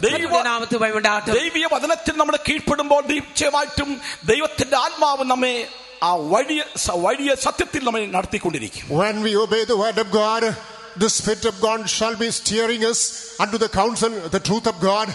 අපි දේවචන කීකරුණෙදී ආත්මයන් වහන්සේ සත්‍ය ඔස්සේ අප ප්‍රබුදවා ගෙන යනු ඇත. நாங்கள் தாமே தேவனுடைய வார்த்தைக்கு கீழ்ப்படுகின்றதான வேளையிலே பரிசுத்தாவியானது தாமே எங்களை சகல சத்தியங்களுக்குள்ளும் வழி நடத்தி கொண்டிருப்பார். അതുകൊണ്ടാണ് 16-ാം സങ്കീർത്തനം 7-ാം വാക്യത്തിൽ വായിക്കുന്നു, അന്തരംഗം എന്നെ ഉപദേശിച്ച് നടത്തുന്നു. Therefore, coming to Psalm 16, verse number 7, thus we read, I will bless the Lord who hath given my counsel. My reins also instruct me in the night seasons. ඒ සමගී තවල 16:7 අප කියවන්නේ ස්වාමින් මට දැනුමුතුකම් දුන්නා වූ ස්වාමින්ට ස්තුති ප්‍රශංසා කරන්නෙමි. එසේ රාත්‍රී භාගයේදී මාගේ සිතුවිලි වලින් මට ගුරුකම් ලැබේ. இங்கே 16ஆம் சங்கீதம் 7ஆம் வசனத்திலே எனக்கு ஆலோசனை தந்த கர்த்தரை துதிப்பேன், ராக்காலங்களிலும் என் உள்ளந்தரியங்களை அவரை உணர்த்தும். രാത്രി കാലങ്ങളിൽ അന്തരംഗം നമ്മെ ഉപദേശിക്കും. My reins instruct me during the watches of night. රාත්‍රී භාගයේදී මාගේ සිතුවිලි වලින් මට ගුරුකම් ලැබේ. பாருங்கள், ராக்காலங்களிலே இந்த உள்ளங்கிரியங்களுக்கு என்னை உணர்த்தும் அல்லது எனக்கு ஆலோசனை சொல்லுவேர். ആലോചന നടത്തും, പിന്നത്തേതിൽ മഹത്വത്തിലേക്ക് നമ്മെ കൈക്കൊള്ളും. He shall guide us by his counsel, and finally he shall receive us unto his glory. තමන්ගේ දැනුමුතුකම් ගුරුකම් මගින් අපට මඟ පෙන්වනවා. අවසානයේ තේසට අප කැඳවා ගන්නවා. அவர் தாமே தம்முடைய ஆலோசனைகள் புத்திமதிகள் கூட எங்களை நடத்தி முடிவிலே மகிமையிலே அங்கீகரிப்பார். എന്തിനു വേണ്ടിയാണ് നമ്മുടെ കർത്താവ് നമ്മളെ കരയ്ക്ക് പിടിച്ചിരിക്കുന്നത്? What for does the Lord hold our hand? කෙතරම් දුරට ස්වාමින් වහන්සේ අපගේ අතල්ලාගෙන ගෙන යනසේක? ஏன் கர்த்தர் அவர் எங்களை கரத்தை பிடித்து வைத்திருக்கிறார்? അവന്റെ ആലോചനയിൽ സ്റ്റെപ്പായി പടിപടിയായി നടത്തുവാൻ വേണ്ടിയാണ്. In order to take us forward in his own counsel. තමන්ගේ මන්ත්‍රණ ඔස්සේ අප ඉදිරියට ගෙන යන පිණිස. அவருடைய ஆலோசனையிலே படிப்படியாய் எங்களை எடுத்துச் செல்லும்படியாக. മിസ്രൈം വിട്ട ഇസ്രായേൽ മക്കളോട് കൊടുക്കുന്നതായ വാർണിംഗ് നിയമം എന്താ അറിയാമോ? What was the covenant, the law given to the people of Israel who were delivered from Egypt? මිස්රයෙන් මුදුන් ලැබූ ඊශ්‍රායල් ජනයාට දෙන ලැබූ ව්‍යවස්ථා සලකා බලද්දී அங்கே எகிப்திலிருந்து விடுதலையாக்கப்பட்ட இஸ்ரவேல் ஜனங்களுக்கு கொடுக்கப்பட்டதான பிரமாணத்தை பார்க்கின்ற வேளையிலே, ഇനി നിങ്ങൾ മിസ്രൈമിലേക്ക് പോകരുത്. You should not return to Egypt. ඔබ ආපසු මිස්රයට හැරී නොයා යුතුයි. நீங்கள் திரும்ப எகிப்துக்கு போக கூடாது. നിങ്ങളുടെ മനസ്സ് മിസ്രൈമിലേക്ക് തിരിയരുത്. Your mind should not draw back to Egypt. ඔබගේ සිතුවිලි මිස්රයට හැරී නොයා යුතුයි. உங்களுடைய மனதிலே நீங்கள் எகிப்துக்கு திரும்ப கூடாது. ഇന്ന് രാത്രികാലം ഇവിടെ വന്നിരിക്കുന്ന ജനത്തോട്, പുതിയ ആത്മാക്കളോട്, ദൈവമക്കളോട് പറയുകയാണ്, നിങ്ങൾ മാനസാന്തരപ്പെട്ടുവെങ്കിൽ, ദൈവകൽപ്പന അനുസരിച്ചുവെങ്കിൽ നിങ്ങളുടെ മനസ്സ് ലോകത്തിലേക്ക് തിരിയരുത്, മിസ്രൈമിലേക്ക് പോകരുത്. നമ്മുടെ ലക്ഷ്യം മഹത്വ സിംഹാസനമാണ്. Tonight, to the congregation, to the people of God, to the newcomers who are at this meeting, the Spirit of God says, if you have regret of your sins, if you are repented, if you come back to the side of God, do not go back to the former sins that you have shunned already. ආද රාත්‍රියේ මේ සාරසි සිටින නවකයන්, ඇදලිවන්තයන්, බැතිමුතුන් සියලු දෙනා වෙත ස්වාමින් වහන්සේගේ වචනය අද පවසන්නේ, ඔබ පසුතැවිලි වී පාප අතහැර දෙවියන් වහන්සේට පැමිණ සිටිනවා නම් ආපසු නැවතත් පාපයට ඔබ අතහැරිය දේ වෙත යාමට උත්සාහ නොකළ යුතුයි. இந்த மாலை வேளையிலே இங்கே கூடியிருக்கிறான புதியவர்களாய் இருக்கலாம், விசுவாசிகளாய் இருக்கலாம், நீங்கள் தாமே பாவத்தை விட்டு விலகி மனம் திரும்புதலுக்குட்பட்டு நீங்கள் வந்திருந்தால் நீங்கள் எக்காரணம் கொண்டும் மீண்டும் நீங்கள் பாவத்திற்கோ எகிப்துக்கோ திரும்பி செல்ல முடியாது. യിരെമ്യാ 32-ന്റെ 19-ാം വാക്യത്തിൽ വായിക്കുന്നു, ദൈവം ആലോചനയിൽ വലിയവനാണ്. Jeremiah chapter 32 verse number 12 read, God is great, mighty in his counsel. යෙරෙමියා 32:13 කියා තිබෙන්නේ, ස්වාමින් වහන්සේ තමන්ගේ මන්ත්‍රය අපූර්ව, තමන්ගේ මාර්ගය විස්මිතව සිටිනසේක. எரேமியா 32ஆம் அதிகாரம் 19ஆம் வசனத்திலே ஆலோசனையிலே பெரியவரும் செயலில் வல்லவரும் என்று நாங்கள் வாசிக்கிறோம். ദൈവം ആലോചനയിൽ വലിയവനാണ്, അവന്റെ പ്രവൃത്തിയും വലുതാണ്. God is great in his counsel, even his work is marvelous. උන්වහන්සේ මන්ත්‍රය උතුම්ව ක්‍රියාවෙන් බලවත්ව සිටිනසේක. தேவன் தாமே ஆலோசனையிலே பெரியவரும் செயலிலே வல்லவருமாயிருக்கிறார். അവൻ രക്ഷിക്കുന്ന വീരനാണ്. He is the mighty God who saves us. උන්වහන්සේ අප ගලවා ගන්නව බලවත් තැනන් වහන්සේ. அவர் ரட்சிக்கிறதான பராக்கிரமசாலியாயிருக்கிறார். അവൻ വിടുവിക്കുവാൻ ശക്തനായ ദൈവമാണ്. He is a powerful God who is able to deliver you. ඔබ මුදා ගැනීමට සමත් දෙවියන් වහන්සේ. அவர் உங்களை விடுதலை ஆக்குகின்றான பலத்த தேவனாயிருக்கிறார். ബന്ധിച്ചുകൊണ്ടിരിക്കുന്ന സകല പാപബന്ധനത്തെയും സകല പൈസാ ശക്തികളെയും നിർമൂലമാക്കുവാൻ കഴിവുള്ളവനാണ് ദൈവം. അവൻ വലിയവനാണ്, അവന്റെ പ്രവൃത്തി വലുതാണ്. Ours is almighty God. He is a great God, great in his counsel, mighty in his work, who is able to destroy all the bindings of the devil, evil spirits which are haunting your life. මන්ත්‍රයෙන් උතුම්ව ක්‍රියාවෙන් බලවත් සිටිනා වූ දෙවියන් වහන්සේ ඔබගේ ජීවිතය හසු කරගෙන තිබෙන සියලු අන්ධකාර බල පරක්කම් විනාශ කරමින් ඔබට මිදීමත් ජයත් අත්කර දෙනසේ. தேவன் தாமே அவர் வல்லமையான தேவனாயிருக்கிறார். அவர் பலத்த தேவனாயிருக்கிறார். அவர் யோசனையிலே பெரியவராயிருக்கிறார். அவர் செயலிலே வல்லவராயிருக்கிறார். அவர் உங்களுடைய என்னென்ன அந்தகார பிடியிலோ அந்த எல்லாவற்றிலிருந்தும் பூரணமாய் விடுதலை ஆக்க வல்லவராயிருக்கிறார். ഹല്ലേലൂയ.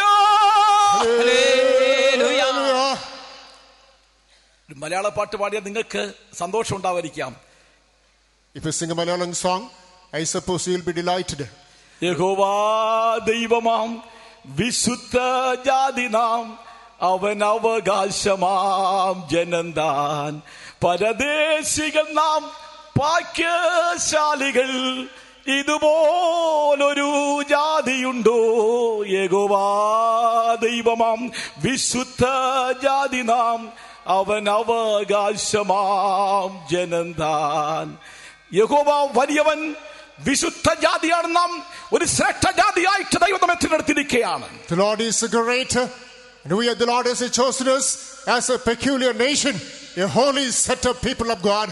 දෙවියන් වහන්සේ බලවත්ය. අප ශුද්ධ වූ සෙනගක් වශයෙන් උන්වහන්සේ සන්තක ශ්‍රේෂ්ඨ වූ ජන කොටසක් වශයෙන් අප තෝරාගෙන. கர்த்ததாமே பலத்த தேவனாயிருக்கிறார்.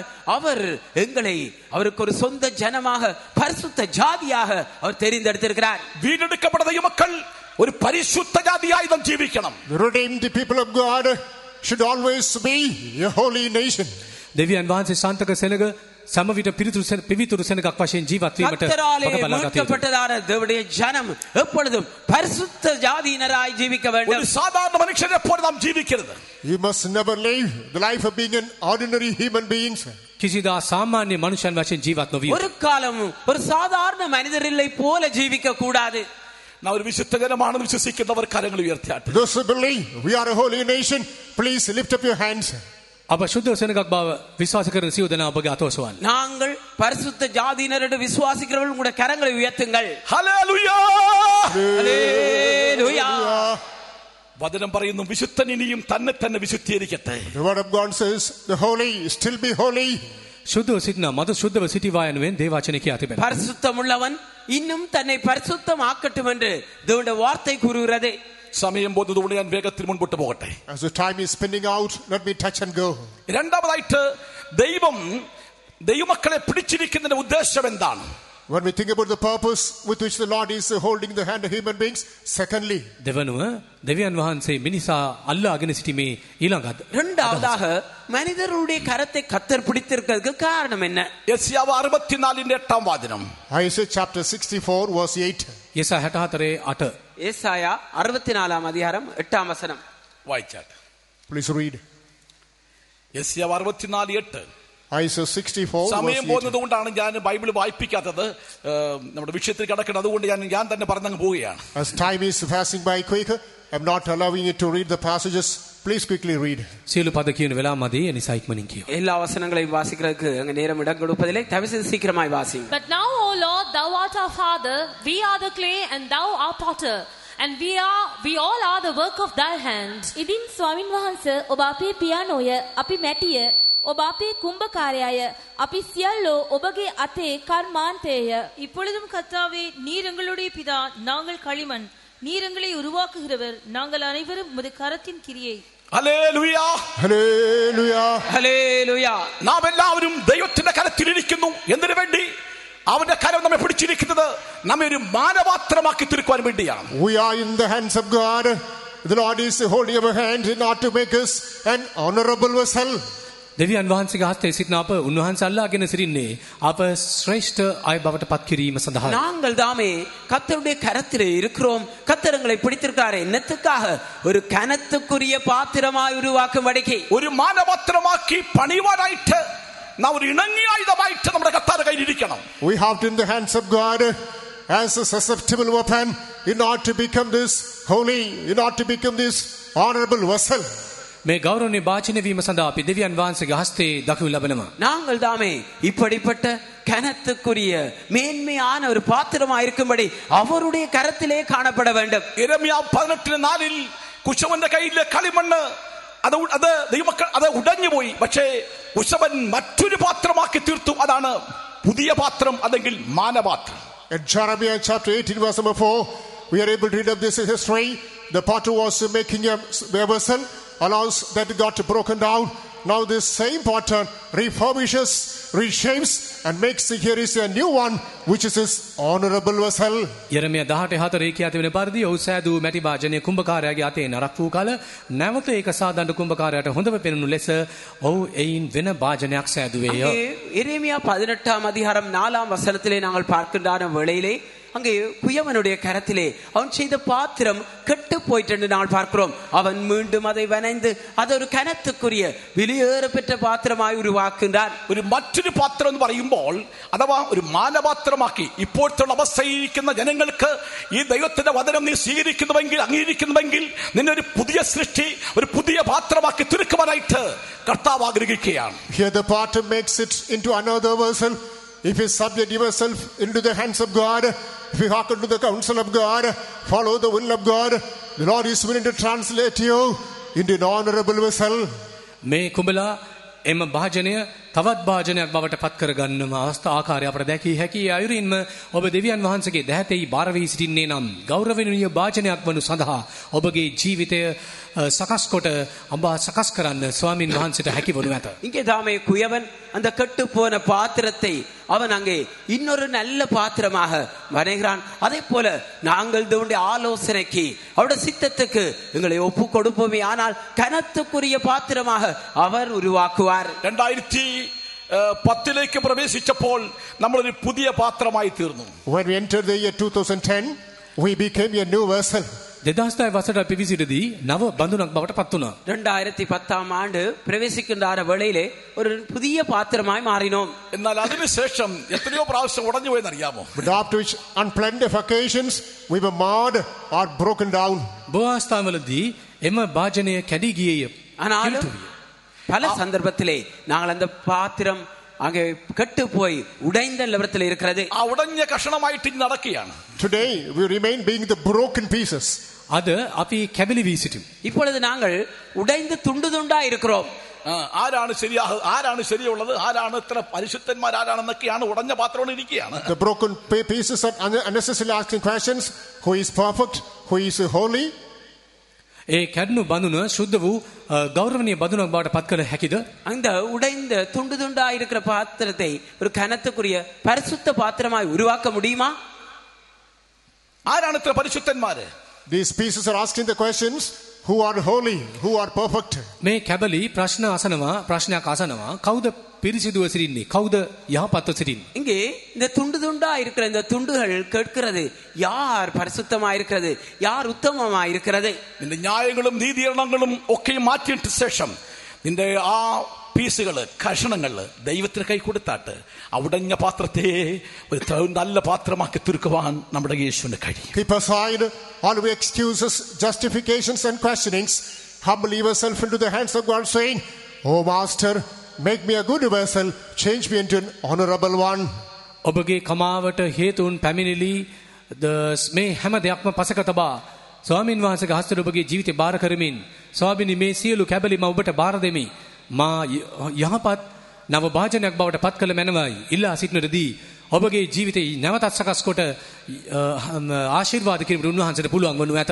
ஆகையால் உங்களை நீதியரித்துக் கொண்டு பலவிதமான கேள்விகளை கேட்கிறது எல்லாவற்றையும் விட்டுவிட்டு உங்களுடைய கர்த்தருடைய கரத்திலே உங்களை ஒப்பு கொடுப்பீர்களானால் அவர் தாமே உங்களை பரிசுத்த கனத்துக்குரிய பாத்திரமாய் மாற்ற வல்லவராயிருக்கிறார். ഇന്ന് പോർക്കാലം ഇന്ന് രാത്രി കാലം നിങ്ങളെ ഒരു ഉടങ്ങിയ പാത്രമായിട്ടല്ല കർത്താവ് ഒരു പുതിയ പാത്രമാക്കി മാനപാത്രമാക്കി തീർക്കുവാൻ ആഗ്രഹിക്കുന്നു. അതുകൊണ്ട് നിങ്ങളുടെ പരാജയങ്ങൾ, തോൽവികൾ, നിങ്ങളുടെ വീഴ്ചകൾ, നിങ്ങളുടെ കുറവുകൾ ദൈവത്തോട് നമ്മൾ ഏറ്റുപറയാൻ കഴിയുമെങ്കിൽ നിശ്ചയമായും നിന്നെ ഒരു മാനപാത്രമാക്കി തീർക്കുവാൻ യേശു ആഗ്രഹിക്കുകയാണ്. Tonight the Lord is not willing to let you go as a broken vessel. Rather, if you confess all the shortcomings, the weaknesses, infirmities of your life which you committed during the yesterdays, behold, the Lord is going to refurbish you. The Lord is going to make you an honorable vessel tonight. බිඳුණු බඳුනක් වශයෙන් ඔබ හැරි අමදේව කැමැත්ත නොවේයි.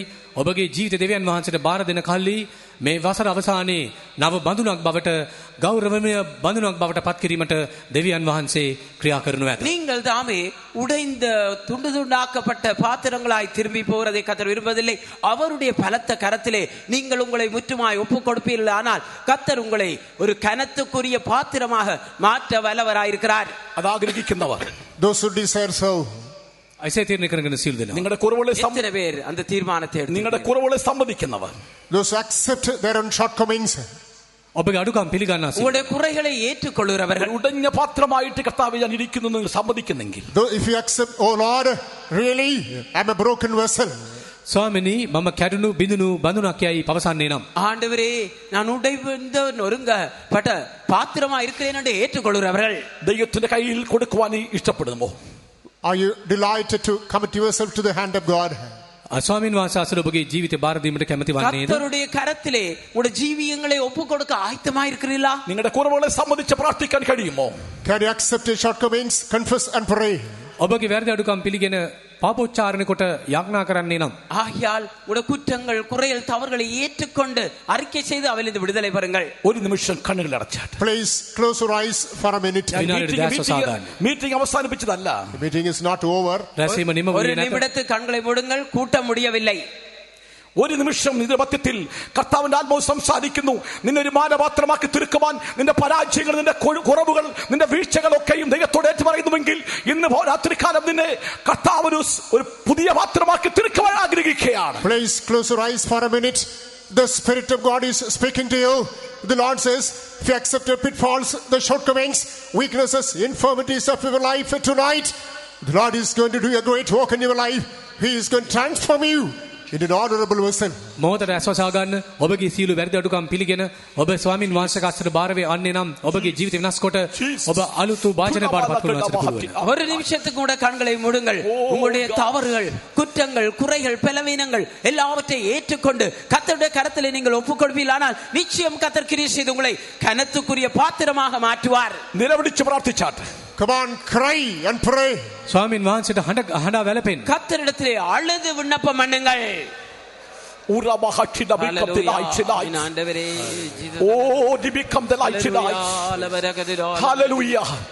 നിന്റെ ഒരു പുതിയ പാത്രമാക്കി കൊണ്ടിരിക്കുകയാണ്. The Lord is converting you into a new vessel.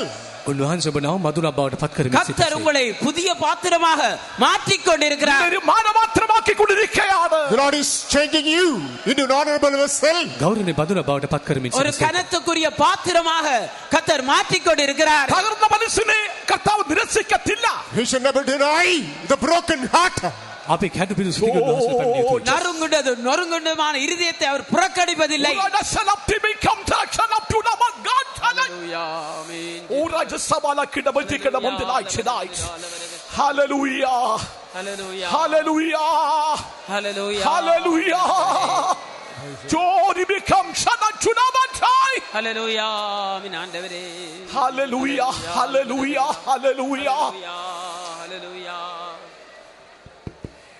ഒരു പുതിയ പാത്രമായി തീരുവാൻ ആഗ്രഹിക്കുന്നവർ, നിങ്ങളുടെ കുറവുകളെ സംബന്ധിച്ച് ദൈവസന്നിധിയിൽ നിലവിളിക്കാൻ ആഗ്രഹിക്കുന്നവർ കരങ്ങൾ ഉയർത്തി ദൈവത്തെ സ്തുതിച്ചുകൊണ്ടിരുന്നാട്ടെ. Whomsoever wants to become a new vessel, please accept your shortcomings, confess the shortcomings. Those who want to do so, lift up your hands. නව බඳුනක් වීමට කැමැත්ත දක්වන සියලු දෙනාම ඔබගේ පාප අඩුකම් පිළිගන්න, පාපෝච්චාරණය කරන්න, එසේ කරන්න කැමැති අතෝසවන්න. புதிய பாத்திரமாய் மாற விரும்புகிறவர்கள், உங்கள் குற்றங்கள், குறைகள், பலவீனங்களை ஏற்றுக்கொண்டு அறிக்கை செய்ய விரும்புகிறவர்கள் எல்லாரும் கரங்களை உயர்த்துங்கள். Oh God, thank you Lord. ദൈവത്തിന്റെ കരം നിന്റെ കരത്തെ പിടിച്ചിരിക്കുകയാണ്. The hand of God is touching your hand. දෙවියන් වහන්සේගේ හස්තය ඔබගේ අත ස්පර්ශ කරනවා. கர்த்தருடைய கரமானது உடைய கரத்தை பிடிக்கிறது. ദൈവത്തിന്റെ കരം നിന്റെ കർത്താവിന്റെ കരം നിന്റെ കരത്തെ പിടിച്ചിരിക്കുകയാണ്. The hand of God is taking your hand. දෙවියන් වහන්සේගේ හස්තය ඔබ ඉදිරියට ගෙන යයි. கர்த்தருடைய கரமானது உங்களுடைய கரத்தை பிடிக்கிறது. ആ കരം നിന്നെ ബലപ്പെടുത്തുന്ന കരമാണ്. That's the hand that shall strengthen you. ඒ හස්තය ඔබ සමත් කරයි. அந்த கரம் உங்களை பலப்படுத்துகின்றது. ആ കരം നിന്നെ ശുദ്ധീകരിക്കുന്ന കരമാണ്. That's the hand which will sanctify you. ඔබ පිරිසිදු කරන හස්තයයි. அந்த கரம் உங்களை பரிசுத்தமாக்குகின்றது. ഹല്ലേലൂയ. ഒരു പുതിയ സൃഷ്ടിയാക്കുന്ന കരമാണ് ദൈവത്തിന്റെ കരം. The hand of God is able to make you a new creature. ඒ වාස්තව නවමයිල බවට கர்த்தருடைய கரமானது உங்களை புதிய சிருஷ்டியாக உருவாக்குகிறது. to the one God. Hallelujah. Hallelujah. Jesus. Hallelujah. Hallelujah. Hallelujah. Hallelujah. Hallelujah. Hallelujah. ദൈവസന്നിധി നിലവിളിച്ച പ്രിയ ദൈവമക്കളെ, സാത്താൻ പരാജയപ്പെട്ടു. കർത്താവിന് കൂടെ നിങ്ങൾക്ക് ജയം ലഭിച്ചിരിക്കുകയാണ്. Beloved people of God who have wailed in the presence of God, the devil is vanquished. You obtained victory through the Lord. අප දේව අභිමුඛ රැස් වී සිටින දේව ජනයනි ස්වාමින් වහන්සේ වෙතින් අපි ජය අත්පත් කර ගන්නවා. அங்கே யாரெல்லாம் தேவனுடைய சமூகத்திலே அழுதார்களோ, கர்த்தரை நோக்கி கூப்பிட்டார்களோ, அவர்கள் ஜெயத்தை கர்த்தர் வைத்திருக்கிறார். ස්වාමින් වහන්සේලා හඬ ගැස්සු හැම දෙනාට ජය තබා තිබේ. 2 തിമോഥെയോസ് 2:21 വാക്യത്തിൽ അപ്പോസ്തലനായ പൗലോസ് തിമോഥെയോസ് സഭയ്ക്ക് ലേഖനം എഴുതുമ്പോൾ ഇങ്ങനെ സഭയെ ഓർപ്പിക്കുന്നതായി കാണുന്നു. Come into 2 Timothy chapter 2 verse number 21. This is Apostle Paul writes epistle to the church and strengthens it. දෙවනි තිමෝති පොතේ අපි කියවන්නේ සුදුර පවුල් එම සභාව අමතා ශක්තිමත් කරන ආකාරය ගැන. 2 தீமோத்தேயிலே பரிசுத்த பவுல் தாமே இதை குறித்து அந்த சபைக்கு எழுதி பலப்படுத்துறதை நாம் காண்கிறோம். അവയെ വിട്ടകന്ന് തന്നെത്താൻ വെടിപ്പാക്കുന്നവൻ ഉടമസ്ഥന് ഉപയോഗമുള്ള മാനപാത്രമായി തീരുന്നു. If a man therefore purges himself from these, he shall be vessel unto honor, sanctified and meet for the master's use. මනුෂ්‍යයෙකු මේ සියල්ලෙන් තම පවිත්‍ර කරගන්නේ නම් ඔහු ගෞරවයට සුදුසු ස්වාමියාගේ පාවිච්චයට සුදුසු ගෞරවය සඳහා වූ භාජනයක් බවට පත්වන්නේ. ஆகையால் ஒருவன் இவைகளை விட்டு தன்னை சுத்திகரித்துக் கொண்டால் அவன் பரிசுத்தமாக்கப்பட்டதும் எஜமானுக்கு உபயோகமானதும் எந்த நற்கிரிக்கும் ஆயத்தமாக்கப்பட்ட கனத்துக்குரிய பாத்திரமாயிருப்பான். ഏതാണ് വിടേണ്ടത്? What should be left behind? ඉතිරි තිබියුත්තේ කුමක්ද? என்னென்ன காரியங்களை விட்டு விட வேண்டும்? യൗവന മോഹങ്ങൾ വിട്ടോടണം. You have to flee from the lust of the world. ලෝකේ තෘෂ්ණාවෙන් පලා යා இந்த යුතුයි. உலகத்துடைய இச்சையிலிருந்து விட்டு ஓட வேண்டும். Useful lust. வாலிப இச்சையிலிருந்து விலகி ஓட வேண்டும். ലോകമായിട്ടുള്ള ബന്ധത്തിൽ നിന്ന് നീ വിട്ടോടണം. You have to flee away from the connections of the world. ලෞකික සම්බන්ධකම් වලින් පලා යා යුතුයි. இந்த உலகத்துடைய இணைப்புகள் ஐக்கியத்திலிருந்து விட்டு விலகி ஓட வேண்டும். പാപ സഖ്യതകള് നിന്നെ പിന്തുടരുന്ന സഖ്യതകളെ വിട്ട് നീ ഓടുന്നുവെങ്കിൽ നിശ്ചയമായിട്ടും ഉപയോഗമുള്ള ഒരു മാനപാത്രം. If you flee away from the power of sin, power of the world that to chase you, you shall become an honorable vessel unto your master. පාපෙනුව පලා යන්නේ නම් ඔබ දෙවියන් වහන්සේ පාවිච්චි සුදුසු ගෞරව සඳහා වූ භාජනයක් බවට පත් වනු ඇත. நீங்கள் தாமே உங்களை பின்தொடர்ந்திருக்க பாவத்துடைய வல்லமையிலிருந்து விலகி ஓடுவில்லானால் கர்த்தருடைய உபயோகத்துக்கேற்ற கனத்துக்குரிய பாத்திரமாய் மாறுவீர்கள். അതുകൊണ്ടാണ് അപ്പോസ്തലനായ പൗലോസ് കോരിന്ത്യർ സഭയ്ക്ക് ലേഖനം എഴുതുമ്പോൾ 2 കൊരിന്ത്യർ 7:1 വാക്യത്തിൽ ഇങ്ങനെ വായിക്കുന്നു. Right from an Apostle Paul writes epistle to Corinthians, in 2 Corinthians chapter 7 the first verse he says, දෙවන කොරින්ති 7 වෙනි පරිච්ඡේද පළවෙනි පදයේ සුදුරු පවුල් පවසන්නේ. பரிசுத்த பவுல் கொரிந்தியருக்கு எழுதுகின்ற பொழுது 2 கொரிந்தியர் 7 அதிகாரம் 1 வசனத்திலே ജഡത്തിലെയും ആത്മാവിലെയും സകല കന്മഷവും നീക്കി നമ്മെ തന്നെ വെടിപ്പാക്കി ദൈവഭയത്തിൽ വിശുദ്ധിയെ തികച്ചുകൊള്ളട്ടെ. let us cleanse ourselves from all filthiness of the flesh and spirit, perfect holiness in the fear of God. ආත්මේද මාංශ සීල කිලුටුකම් වලින් අප පිරිසුදු කර ගනිමින් දේව යුක්තව සුද්ධකම සම්පූර්ණ කර ගනිමු. மாம்சத்திலும் ஆவிலும் உண்டான எல்லா அசுசியும் நீங்க நம்மை சுத்திகரித்துக் கொண்டு பரிசுத்தமாகுதலை தேவபயத்தோடே பூர்ணமாக்க கடவோம். ചിലപ്പോൾ നാം നമ്മുടെ കണ്ണുകൊണ്ട് കാണാൻ കഴിയാത്തതോ ചിന്തിക്കാൻ കഴിയാത്ത പാപങ്ങളായിരിക്കാം. പക്ഷേ കർത്താവിന്റെ മുൻപിൽ നിന്റെ ചെറിയ വസ്തുക്കളും ചെറിയ കാര്യവും വലുതായി കാണപ്പെടും. Sometimes you may not be able to dictate the minor, the small shortcomings, errors that you committed, but once the Spirit of God inspires, you can understand before the sight of God, the minor sin seems to be a larger one. අපි වැරදි අඩුකම් අපි ඒත්තු ගන්නා විට දෙවියන් වහන්සේ ඉදිරි අපගේ පාප තේරුම්ගෙන උන්වහන්සේගේ ශුද්ධකම හා සංසන්දනය කරද්දී අපගේ සුළු වැරදි පවා විශාල වැරදි ලෙස අපට පෙනෙනු ඇත. சில வேளைகளிலே நாங்கள் தாமே இந்த தவறுகள் குற்றங்களை சிறிதாக நாங்கள் எண்ணலாம். ஆனாலும் கூட தேவனுடைய பார்வையிலே இந்த குற்றங்கள் தவறுகள் அவைகள் பெரிதாக காணப்படலாம். കൺവെൻഷൻ എന്ന് പറയുമ്പോൾ പൊടി നമ്മൾ കണ്ണുകൊണ്ട് പോലും കാണാൻ കഴിയത്തില്ല. അത്രമാത്രം നിസാരമായ അനുഭവമാണ്. പക്ഷെ കർത്താവിന് മുൻപിൽ വലുതാണ്. ആ തെറ്റുകൾ പോലും ഇന്ന് രാത്രികാലം ഏറ്റു പറയണം. ഒരു പുതിയ വർഷം നമുക്ക് തരുന്നെങ്കിൽ ദൈവമക്കളോട് പറയട്ടെ, നിങ്ങൾ പുതിയ സൃഷ്ടിയായിട്ട് കടക്കണമേ. Filthiness is like unto your dust. Dust cannot be seen with the mortal eyes, but before the sight of God is visible. It is a greater sin. Even for that, you have to make a confession to the Lord. With a deeper sanctification, you have to go away from the presence of God. ඇතැම් විට අප කරන වැරදි දූවිලි මෙන් කුඩා අංශුන් මෙන් පෙනෙන්නට පුළුවන් නොපෙනෙන තරම් වී හැකිය. නමුත් දෙවියන් වහන්සේගේ සමුවේ ඒ සියල්ලම පැහැදිලිව පෙනේ. ඒ අපි ආත්මික ජීවිතයේ ශුද්ධකමේ ගැඹුරට ගමන් කරද්දී ඒ සුළු වැරදි පවා විශාල වැරදි වශයෙන් පෙනී අපි ඒ දෙයින්ද අප පිරිසිදු කරගත යුතු වෙනවා. சில வேளைகளிலே எங்களுடைய தவறுகள் குற்றங்கள் தூசியலை போல அதாவது கண்ணுக்கு பார்வைக்கு அது தென்படாததை போல காணப்படலாம். ஆனாலும் கூட அது தேவனுடைய பார்வையிலே பெரிதா இருக்கிறபடினாலே இந்த வருட கடைசியில புதிய வருடத்துக்கு பிரவேசிக்கும் முன்பாக ஒரு சுத்திகரிக்கப்பட்டவளாய் நாங்கள் பிரவேசிக்க வேண்டும். ஒருவன் கிறிஸ்துவிலாயால் அவன் புதிய சிருஷ்டியான். When a person becomes in Christ, he is a new creature. යමෙක් යේසු ක්‍රිස්තුස් වහන්සේ තුල සිටින්නේ නම් නවම ඇවිල්ලක් කියලා. ஒருவன் கிறிஸ்து இயேசுவுக்குள் இருந்தால் புதிய சிருஷ்டியாய் இருக்கிறான். பழையது நீக்கப்படுന്നു. Old passes away. පරණ දේ පහව ගියේ. பழையவெல்லாம் எல்லாம் ஒளிந்தன. வெளிச்சம் வரும்போது இருள் நீக்கப்படுகையான். When light comes, darkness is eaten away. ආලෝක උදාවේදී අඳුර පහ වියයි. அங்கே வெளிச்சம் வருகின்ற பொழுது ஒளி வருகின்ற பொழுது இருள் அகன்று போய் விடுகிறது. வெளிச்சமாய கர்த்தாவின் உள்ளத்திലേക്ക് വരുമ്പോൾ ഇരുട്ടിന് സ്ഥാനമില്ല. ഒരുവൻ ക്രിസ്തുവിലായാൽ അവൻ പുതിയ സൃഷ്ടിയാണ്. When Lord Jesus Christ, who is your light, comes into your life, comes into your heart, there's no room in your life for darkness. That's the same. When a person becomes in Christ, he is a new creature. සැබෑ ආලෝකය ක්‍රිස්තුස් වහන්සේ අපගේ සිතට වඩන විටදී සියලු අඳුර දුරු වියයි. යමෙක් යේසු ක්‍රිස්තුස් වහන්සේ තුල සිටින්නේ නම් නවම ඇවිල්ලකි. மெய்யான ஒளியாகிய கிறிஸ்து எங்களுக்குள்ளே வருகின்றான வேளையிலே இருள் அப்படியே அகன்று போய் விடுகிறது. ஒருவன் கிறிஸ்து இயேசுக்குள் இருந்தால் அவன் புதிய சிருஷ்டியாய் இருக்கிறான். നമ്മളെല്ലാവരും ക്രിസ്തുവിനും ക്രിസ്തു നമ്മിലുമായി തീരുന്ന ഒരു ബന്ധമുണ്ടെങ്കിൽ അനുഭവമാണെങ്കിൽ ദൈവമക്കളെ ഒരു പഴയ അനുഭവത്തിൽ കൂടി ഇപ്പോൾ കഴിയില്ല. ലോകത്തിലുള്ളതിനെയും പാപത്തെയും പിന്തള്ളിക്കൊണ്ട് നമുക്ക് മുന്നേറുവാൻ കഴിയും. Beloved people of God, if we come to a fellowship in which Christ in us and we in Christ in us, we cannot continue in the past sins. We can just keep away the past sins. We can mortify ourselves to the world and the things of the world, and aiming Christ, we shall press forward to the mark. අප ක්‍රිස්තුස් වහන්සේ තුලද ක්‍රිස්තුස් වහන්සේ අප තුලද වසන්නේ නම් අප ඒ පාප කර්ම වලින් මිදී යේසු ක්‍රිස්තුස් වහන්සේ තුල ඇති දිනුම්පල කරා අපි ඉදිරියටම ඇදී යනු ඇති. நாங்கள் கிறிஸ்துவுக்குள்ளும் கிறிஸ்து எங்களுக்குள்ளேயும் இருந்தால் நாங்கள் தாமே இந்த பழைய அனுபவங்களாகிய இப்படிப்பட்டதான பாவ காரியங்களுக்குள்ளே நிலைத்திருக்க முடியாது.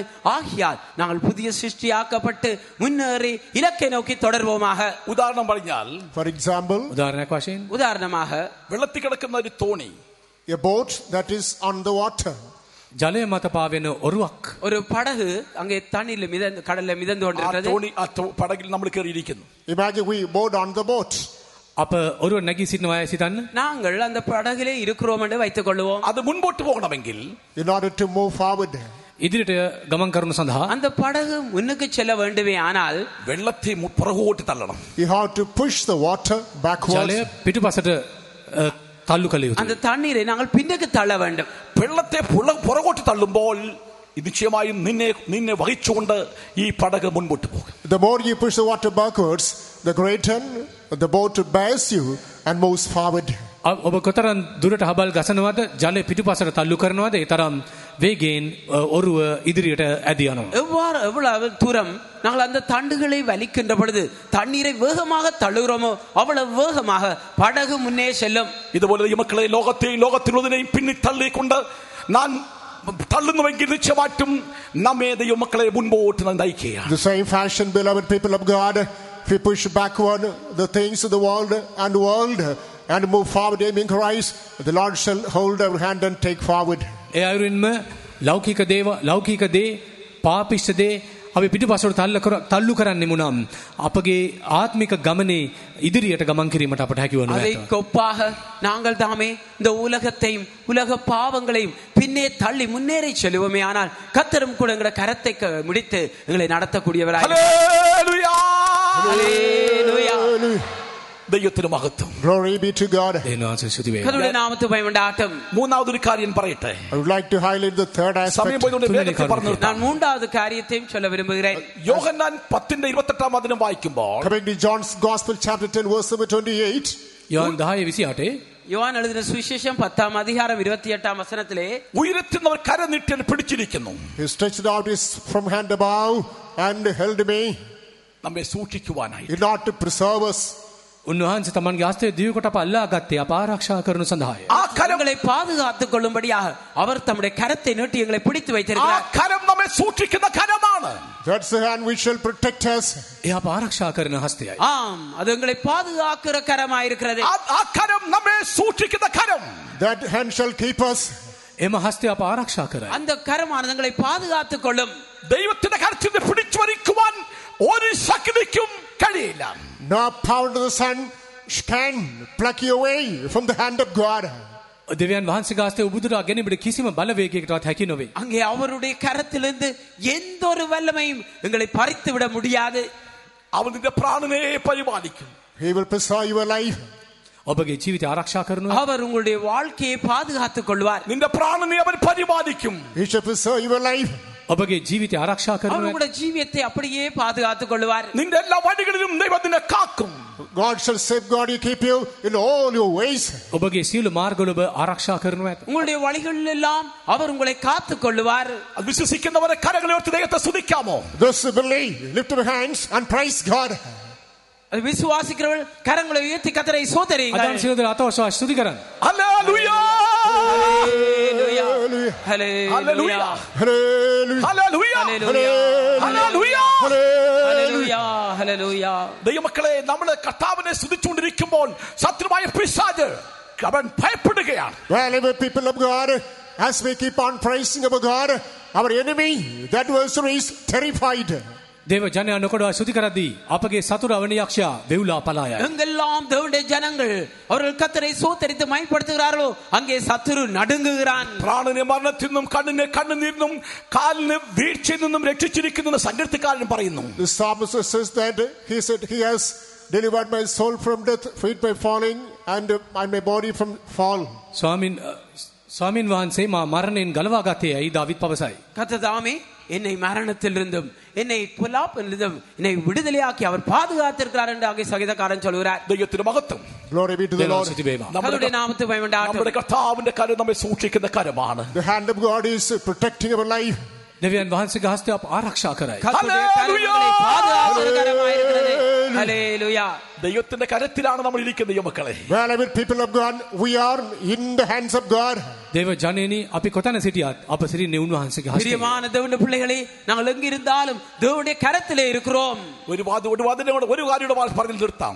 I would like to read one more portion of the scripture and wind up my message. එක් පදයක් කියවා දේශනීම කරන්න. இன்னொரு வசனத்தை நான் வாசித்து இந்த தூதை முடிக்க விரும்புகிறேன். ദൈവത്തിന്റെ കരം എന്തിനു ഉപയോഗിക്കുന്നറിയാമോ? What for does the Lord use his hand? උන්වහන්සේ තමන්ගේ හස්තය පාවිච්චි කරන கர்த்தர் தன்னுடைய கரத்தை எதற்காக பயன்படுத்துகிறார்? 37 സങ്കീർത്തനം 24 വചനം. Psalm 37 verse 24. ගීතාවලිය 37:24. 37 சங்கீதம் 24 வசனம். Though he fall, he shall not be utterly cast down, for the Lord upholdeth him with his hand. ඔහු වැටෙන නමුත් සහ මුලින්ම හෙළනු නොලබන්නේය. මක්නිසාද ස්වාමින් වහන්සේ සුවකීය හස්තයෙන් ඔහුට ආධාර කරන සේක. அவன் விழுந்தாலும் தள்ளுண்டு போவதில்லை. கர்த்தர் தமது கையினால் அவனை தாங்குகிறார். അവൻ കർത്താവിന്റെ കരത്തിൽ നമ്മെ താങ്ങുന്നു. Though he falls, he shall be utterly cast down, because the Lord is upholding us in his hand. අප වැටි සිටියත් ස්වාමින් වහන්සේ අප උසුලා ගන්නාසේක. அவன் விழுந்தாலும் தள்ளுண்டு போவதில்லை. கர்த்தர் தமது கையினால் அவனை தாங்குகிறார். എങ്ങനെ താങ്ങുന്നറിയാമോ? What for does the Lord uphold us? උන්වහන්සේ අප උසුලා ගන්නේ කොමක් සඳහාද? கர்த்தர் எங்களை தாங்குறது என்னத்துக்காக? 41 സങ്കീർത്തനം 3 വാക്യം. Psalm 41 verse 3 gives the answer. ගීතාවලිය 41:3. 41 சங்கீதம் 3 வசனம் அதுக்கு உத்தரவை கொடுக்கிறது, பதிலளிக்கிறது. വായിച്ചേ. The Lord will strengthen him upon the bed of languishing. Thou wilt make all his bed in his sickness. ස්වාමින් වහන්සේ ඔහු ගිලන්ව ඔත් යහනේදී උසලන සේක. රෝගයේදී ඔබ ඔහුගේ මුළු යහන සකස් කරන සේක. படுக்கையின் மேல் வியாதியாய் கிடக்கிற அவனை கர்த்தர் தாங்குவார். ഹല്ലേലൂയ. ஹalleluya. രോഗശൈലിയിൽ നിന്റെ കർത്താവ് നിന്നെ താങ്ങും. In your sick bed, the Lord will uphold you. ඔත් යහනේදී උන්වහන්සේ ඔබ උසුලන සේක. அங்கே படுக்கையின் மேல் இருக்கிறவரை கர்த்தர் தாங்குவார். പലവിധമായിരിക്കുന്ന വ്യാധികളാൽ രോഗത്താൽ ഭാരപ്പെട്ടുകൊണ്ടിരിക്കുന്ന ഈ പ്രിയപ്പെട്ട ജനമേ, ഇന്ന് രാത്രിക്കാൽ ദൈവത്തിന്റെ വാഗ്ദത്തമാണ്. നിന്റെ രോഗകഷട്ടകളിൽ, നിന്റെ രോഗക്കിടക്കയിൽ, നീ ഇപ്പോൾ ആയിരിക്കുന്ന അവസ്ഥയിൽ നിന്നെ താങ്ങി നിന്നെ പരിപാലിക്കുന്ന യേശുവിന്റെ കരം, അത് അത്ഭുതത്തിന്റെ കരമാണ്. Well, ones who are languishing by many kinds of sicknesses, infirmities, weaknesses, maladies, tonight the Spirit of God says that if you remain yourself under the mighty hands of God, that's going to sustain you, that's going to uphold you, that's going to set you free. රෝග පීඩාවලට හසු වී ඔබ ඔත් යහනේ වැතර සිටින්නේ නම්, ඔබ දෙවියන් වහන්සේගේ හස්තය අදහන්නේ නම්, උන්වහන්සේගේ බලවත් බාහුව ඔබ උසුලා ඔබ මුදා හරිනු ඇත. நீங்கள் தாமே பலவிதமான வியாதிப்பட்டவர்களாய் அங்கே பலவீனப்பட்டவர்களாய் காணப்படுவீர்களே. ஆனால் இந்த வேளையிலே உங்களுடைய கரத்திலே, தேவனுடைய கரத்திலே உங்களை ஒப்பு கொடுப்பீர்கள். ஆனால் அவர் உங்களை பலப்படுத்துவார், உங்களை திடப்படுத்துவார், அவர் உங்களை குணமாக்குவார். രോഗമായിട്ട് പാപത്തിൽ ശക്തിയുമായിട്ട് രോഗത്തിന്റെ ബലഹീനമായിട്ട് നീ ഒരിക്കലും ഇവിടുന്ന് പോകരുത്. Do not go away from here with the power of sin, with the weakness of sickness.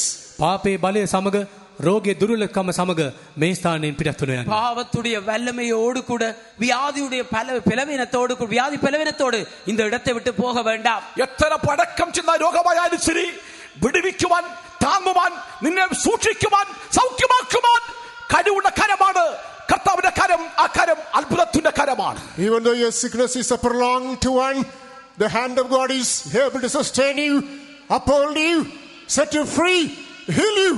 No power can pluck you away from the mighty hand of God. ස්වාමින් වහන්සේගේ හස්තය ඔබ උසුලා ගන්නවත්, ඔබ දරා ගන්නව ඇත, මඟ පෙන්වනු ඇත, ඔබ ආරක්ෂා කරනු ඇත. උන්වහන්සේගේ හස්තයෙන් ඔබ උදුරා ගැනීමට කිසිම බලවේගයක් හැකි නොවේ. உங்களுடைய வியாதி எப்படிப்பட்டதாயும் அது நீண்ட காலமாய் இருந்ததாயும் இருக்கலாம்.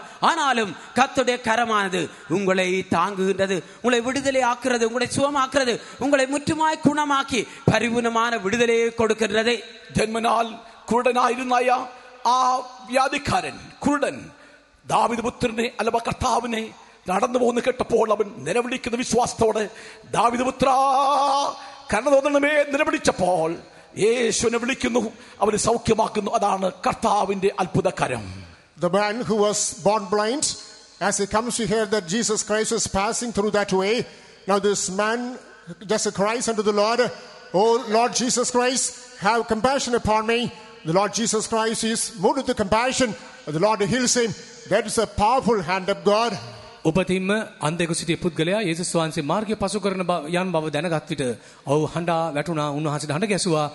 උන්වහන්සේ උදට සමීප වී තමන්ගේ හස්තෙන් අතකසා සුව කළසේක. ඒ උන්වහන්සේගේ මුදා හරින සුවය දෙන බාහුවයි. அங்கே பிறவி குருடன் அந்த பாதையாக இயேசு கடந்து செல்கிறார் என்று கேள்விப்பட்டதான வேளையிலே, தாவீதின் குமாரனே எனக்கு இறங்கும் என்று சொல்லி இயேசுவை நோக்கி கூப்பிடுகிறான். அந்த வேளையிலே இயேசு அவனை பாருங்கள் குணமாக்குறார். அந்த குருட்டாட்டத்திலிருந்து பார்வை அடைக்க செய்கிறார். அந்த அற்புத கரம் கிரியை செய்வதை நாள் காண்கிறோம். രാത്രി കാലം, Tonight, අද රාත්‍රියේ இந்த இரவிலே നീ വിശ്വാസത്തോടുകൂടെ കർത്താവിന്റെ മുഖത്തേക്ക് നോക്കി, കർത്താവേ ആ കുരുടൻ നിലവിളിച്ചതുപോലെ യേശുവേ എന്നെ സൗഖ്യമാക്കണമെന്ന് നിലവിളിക്കുന്നുവെങ്കിൽ നിന്റെ അടുക്കൽ കടന്നു വന്ന് ആ രോഗത്തിന്മേൽ അവനെ ശാസിച്ച് സൗഖ്യമാക്കുവാൻ കഴിവുള്ള കർത്താവിന്റെ കരമാണ്. അത് അത്ഭുതത്തിന്റെ കരമാണ്. like the born blind man looked at the face of Lord Jesus Christ and cried for total deliverance and healing, tonight with faith if you lift up your eyes unto the face of Lord Jesus Christ, make a pleading unto him, the powerful hand of Jesus stretched out from it in order to heal you and set you free.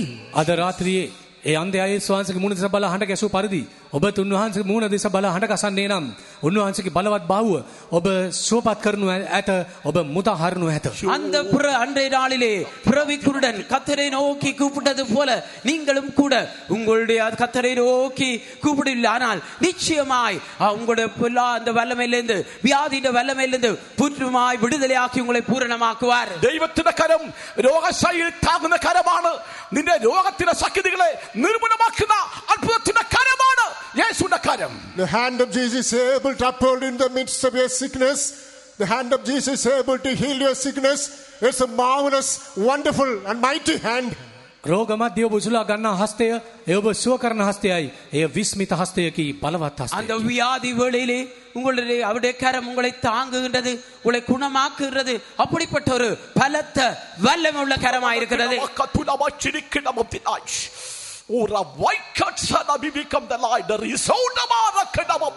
ശത്രുവിന്റെ കോട്ടകളെ, ശത്രു നിന്റെ രോഗത്തെ, നിന്നെ ബന്ധിച്ചുകൊണ്ടിരിക്കുന്ന ബന്ധനത്തെ ഇന്ന് രാത്രി കാലം അടിക്കുവാൻ കർത്താവ് ശക്തനായി നിന്റെ അടുക്കൽ വന്നിട്ടുണ്ട്. The Lord as a mighty God, he has come and he is standing beside you as a powerful God to unstrap the bindings of the sickness which are the fortresses of the enemy. රෝග බන්ධනය ඉවත් කරනු සඳහා, යක්ෂයාගේ බලකොට බිඳවැටෙනු සඳහා, සතුරාගේ ග්‍රහණය මුදා ගන්නු සඳහා බලවත් වූ දෙවියන් වහන්සේ තමන්ගේ බලවත් බාහුව දීකොට ඔබ අසල සිටිනසේක. கர்த்தர் தாமே அவர் வல்லமுள்ள தேவனாய் உங்களுடைய கட்டுகள், பிசாசுடைய வல்லமைகள், வியாதியுடைய வல்லமைகள் எல்லாவற்றையும் அழித்து போடும்படியாக உங்கள் அருகாமையிலே நின்று கொண்டிருக்கிறார். അങ്ങനെ വിശ്വസിക്കുന്നവർ ദൈവത്തോട് ദാവീദ് പുത്ര എന്നോട് കടന്നു വന്നവനെ നിർവഹിച്ച കുരുടനെ പോലെ അന്ധനെ പോലെ നിർവഹിക്കുവാൻ താല്പര്യമുള്ളവർ, രോഗിയായിട്ട് ബലഹീനരായി വന്നിരിക്കുന്ന വ്യക്തികൾ മാത്രം കര ഉയർത്തി ദൈവമക്കളെ അവർ ദൈവത്തോട് നിർവഹിക്കട്ടെ. Those who want to cry, so please cry unto the Lord. If you are suffering from any kind of sickness, on that day that blind man cried unto the Lord, he was completely healed. Tonight, if you make such a cry, the Lord is going to heal you too.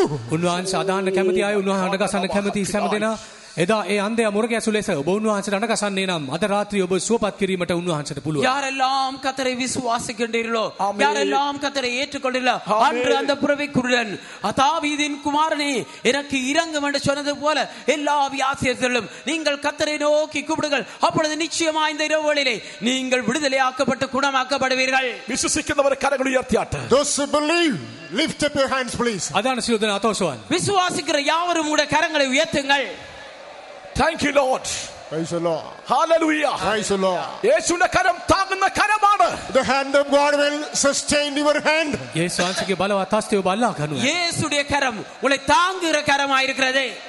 കർത്താവിന്റെ ശുശ്രൂഷകരെ, നീ രോഗിയായിരിക്കേണ്ട ആവശ്യമില്ല. ഒരു വലിയ ശുശ്രൂഷ നിനക്കുണ്ട്. കർത്താവിന്റെ കരത്താൽ നിന്നെ ബലപ്പെടുത്താൻ പോകുകയാണ്. Well, workers of God, do not remain sick anymore. You got a plenty of ministry to accomplish. Oh my God. The hand of Jesus is going to touch you. That's going to set you free. That's going to strengthen you right now. கர்த்தருடைய கரமானது உங்களை தொடுகின்றது. நீங்கள் வியாதியா இருப்பது அவருக்கு சித்தமில்லை. அவருடைய கரம் பொழுத்த வேளையிலே நீட்டப்பட்டதாய் உங்களை தொடுகின்றதாய் உங்களை பலப்படுத்துகிறவர்களாய் உங்களை விடுதலையாக்குறதாய் காணப்படுகின்றது. ശുശ്രൂഷകർക്കും ദൈവം ശക്തനാണ്. God is even almighty to the workers. දෙවියන් වහන්සේ සර්ව බලවත්ය. தேவன் சர்வ வல்லவராய் இருக்கின்றார்.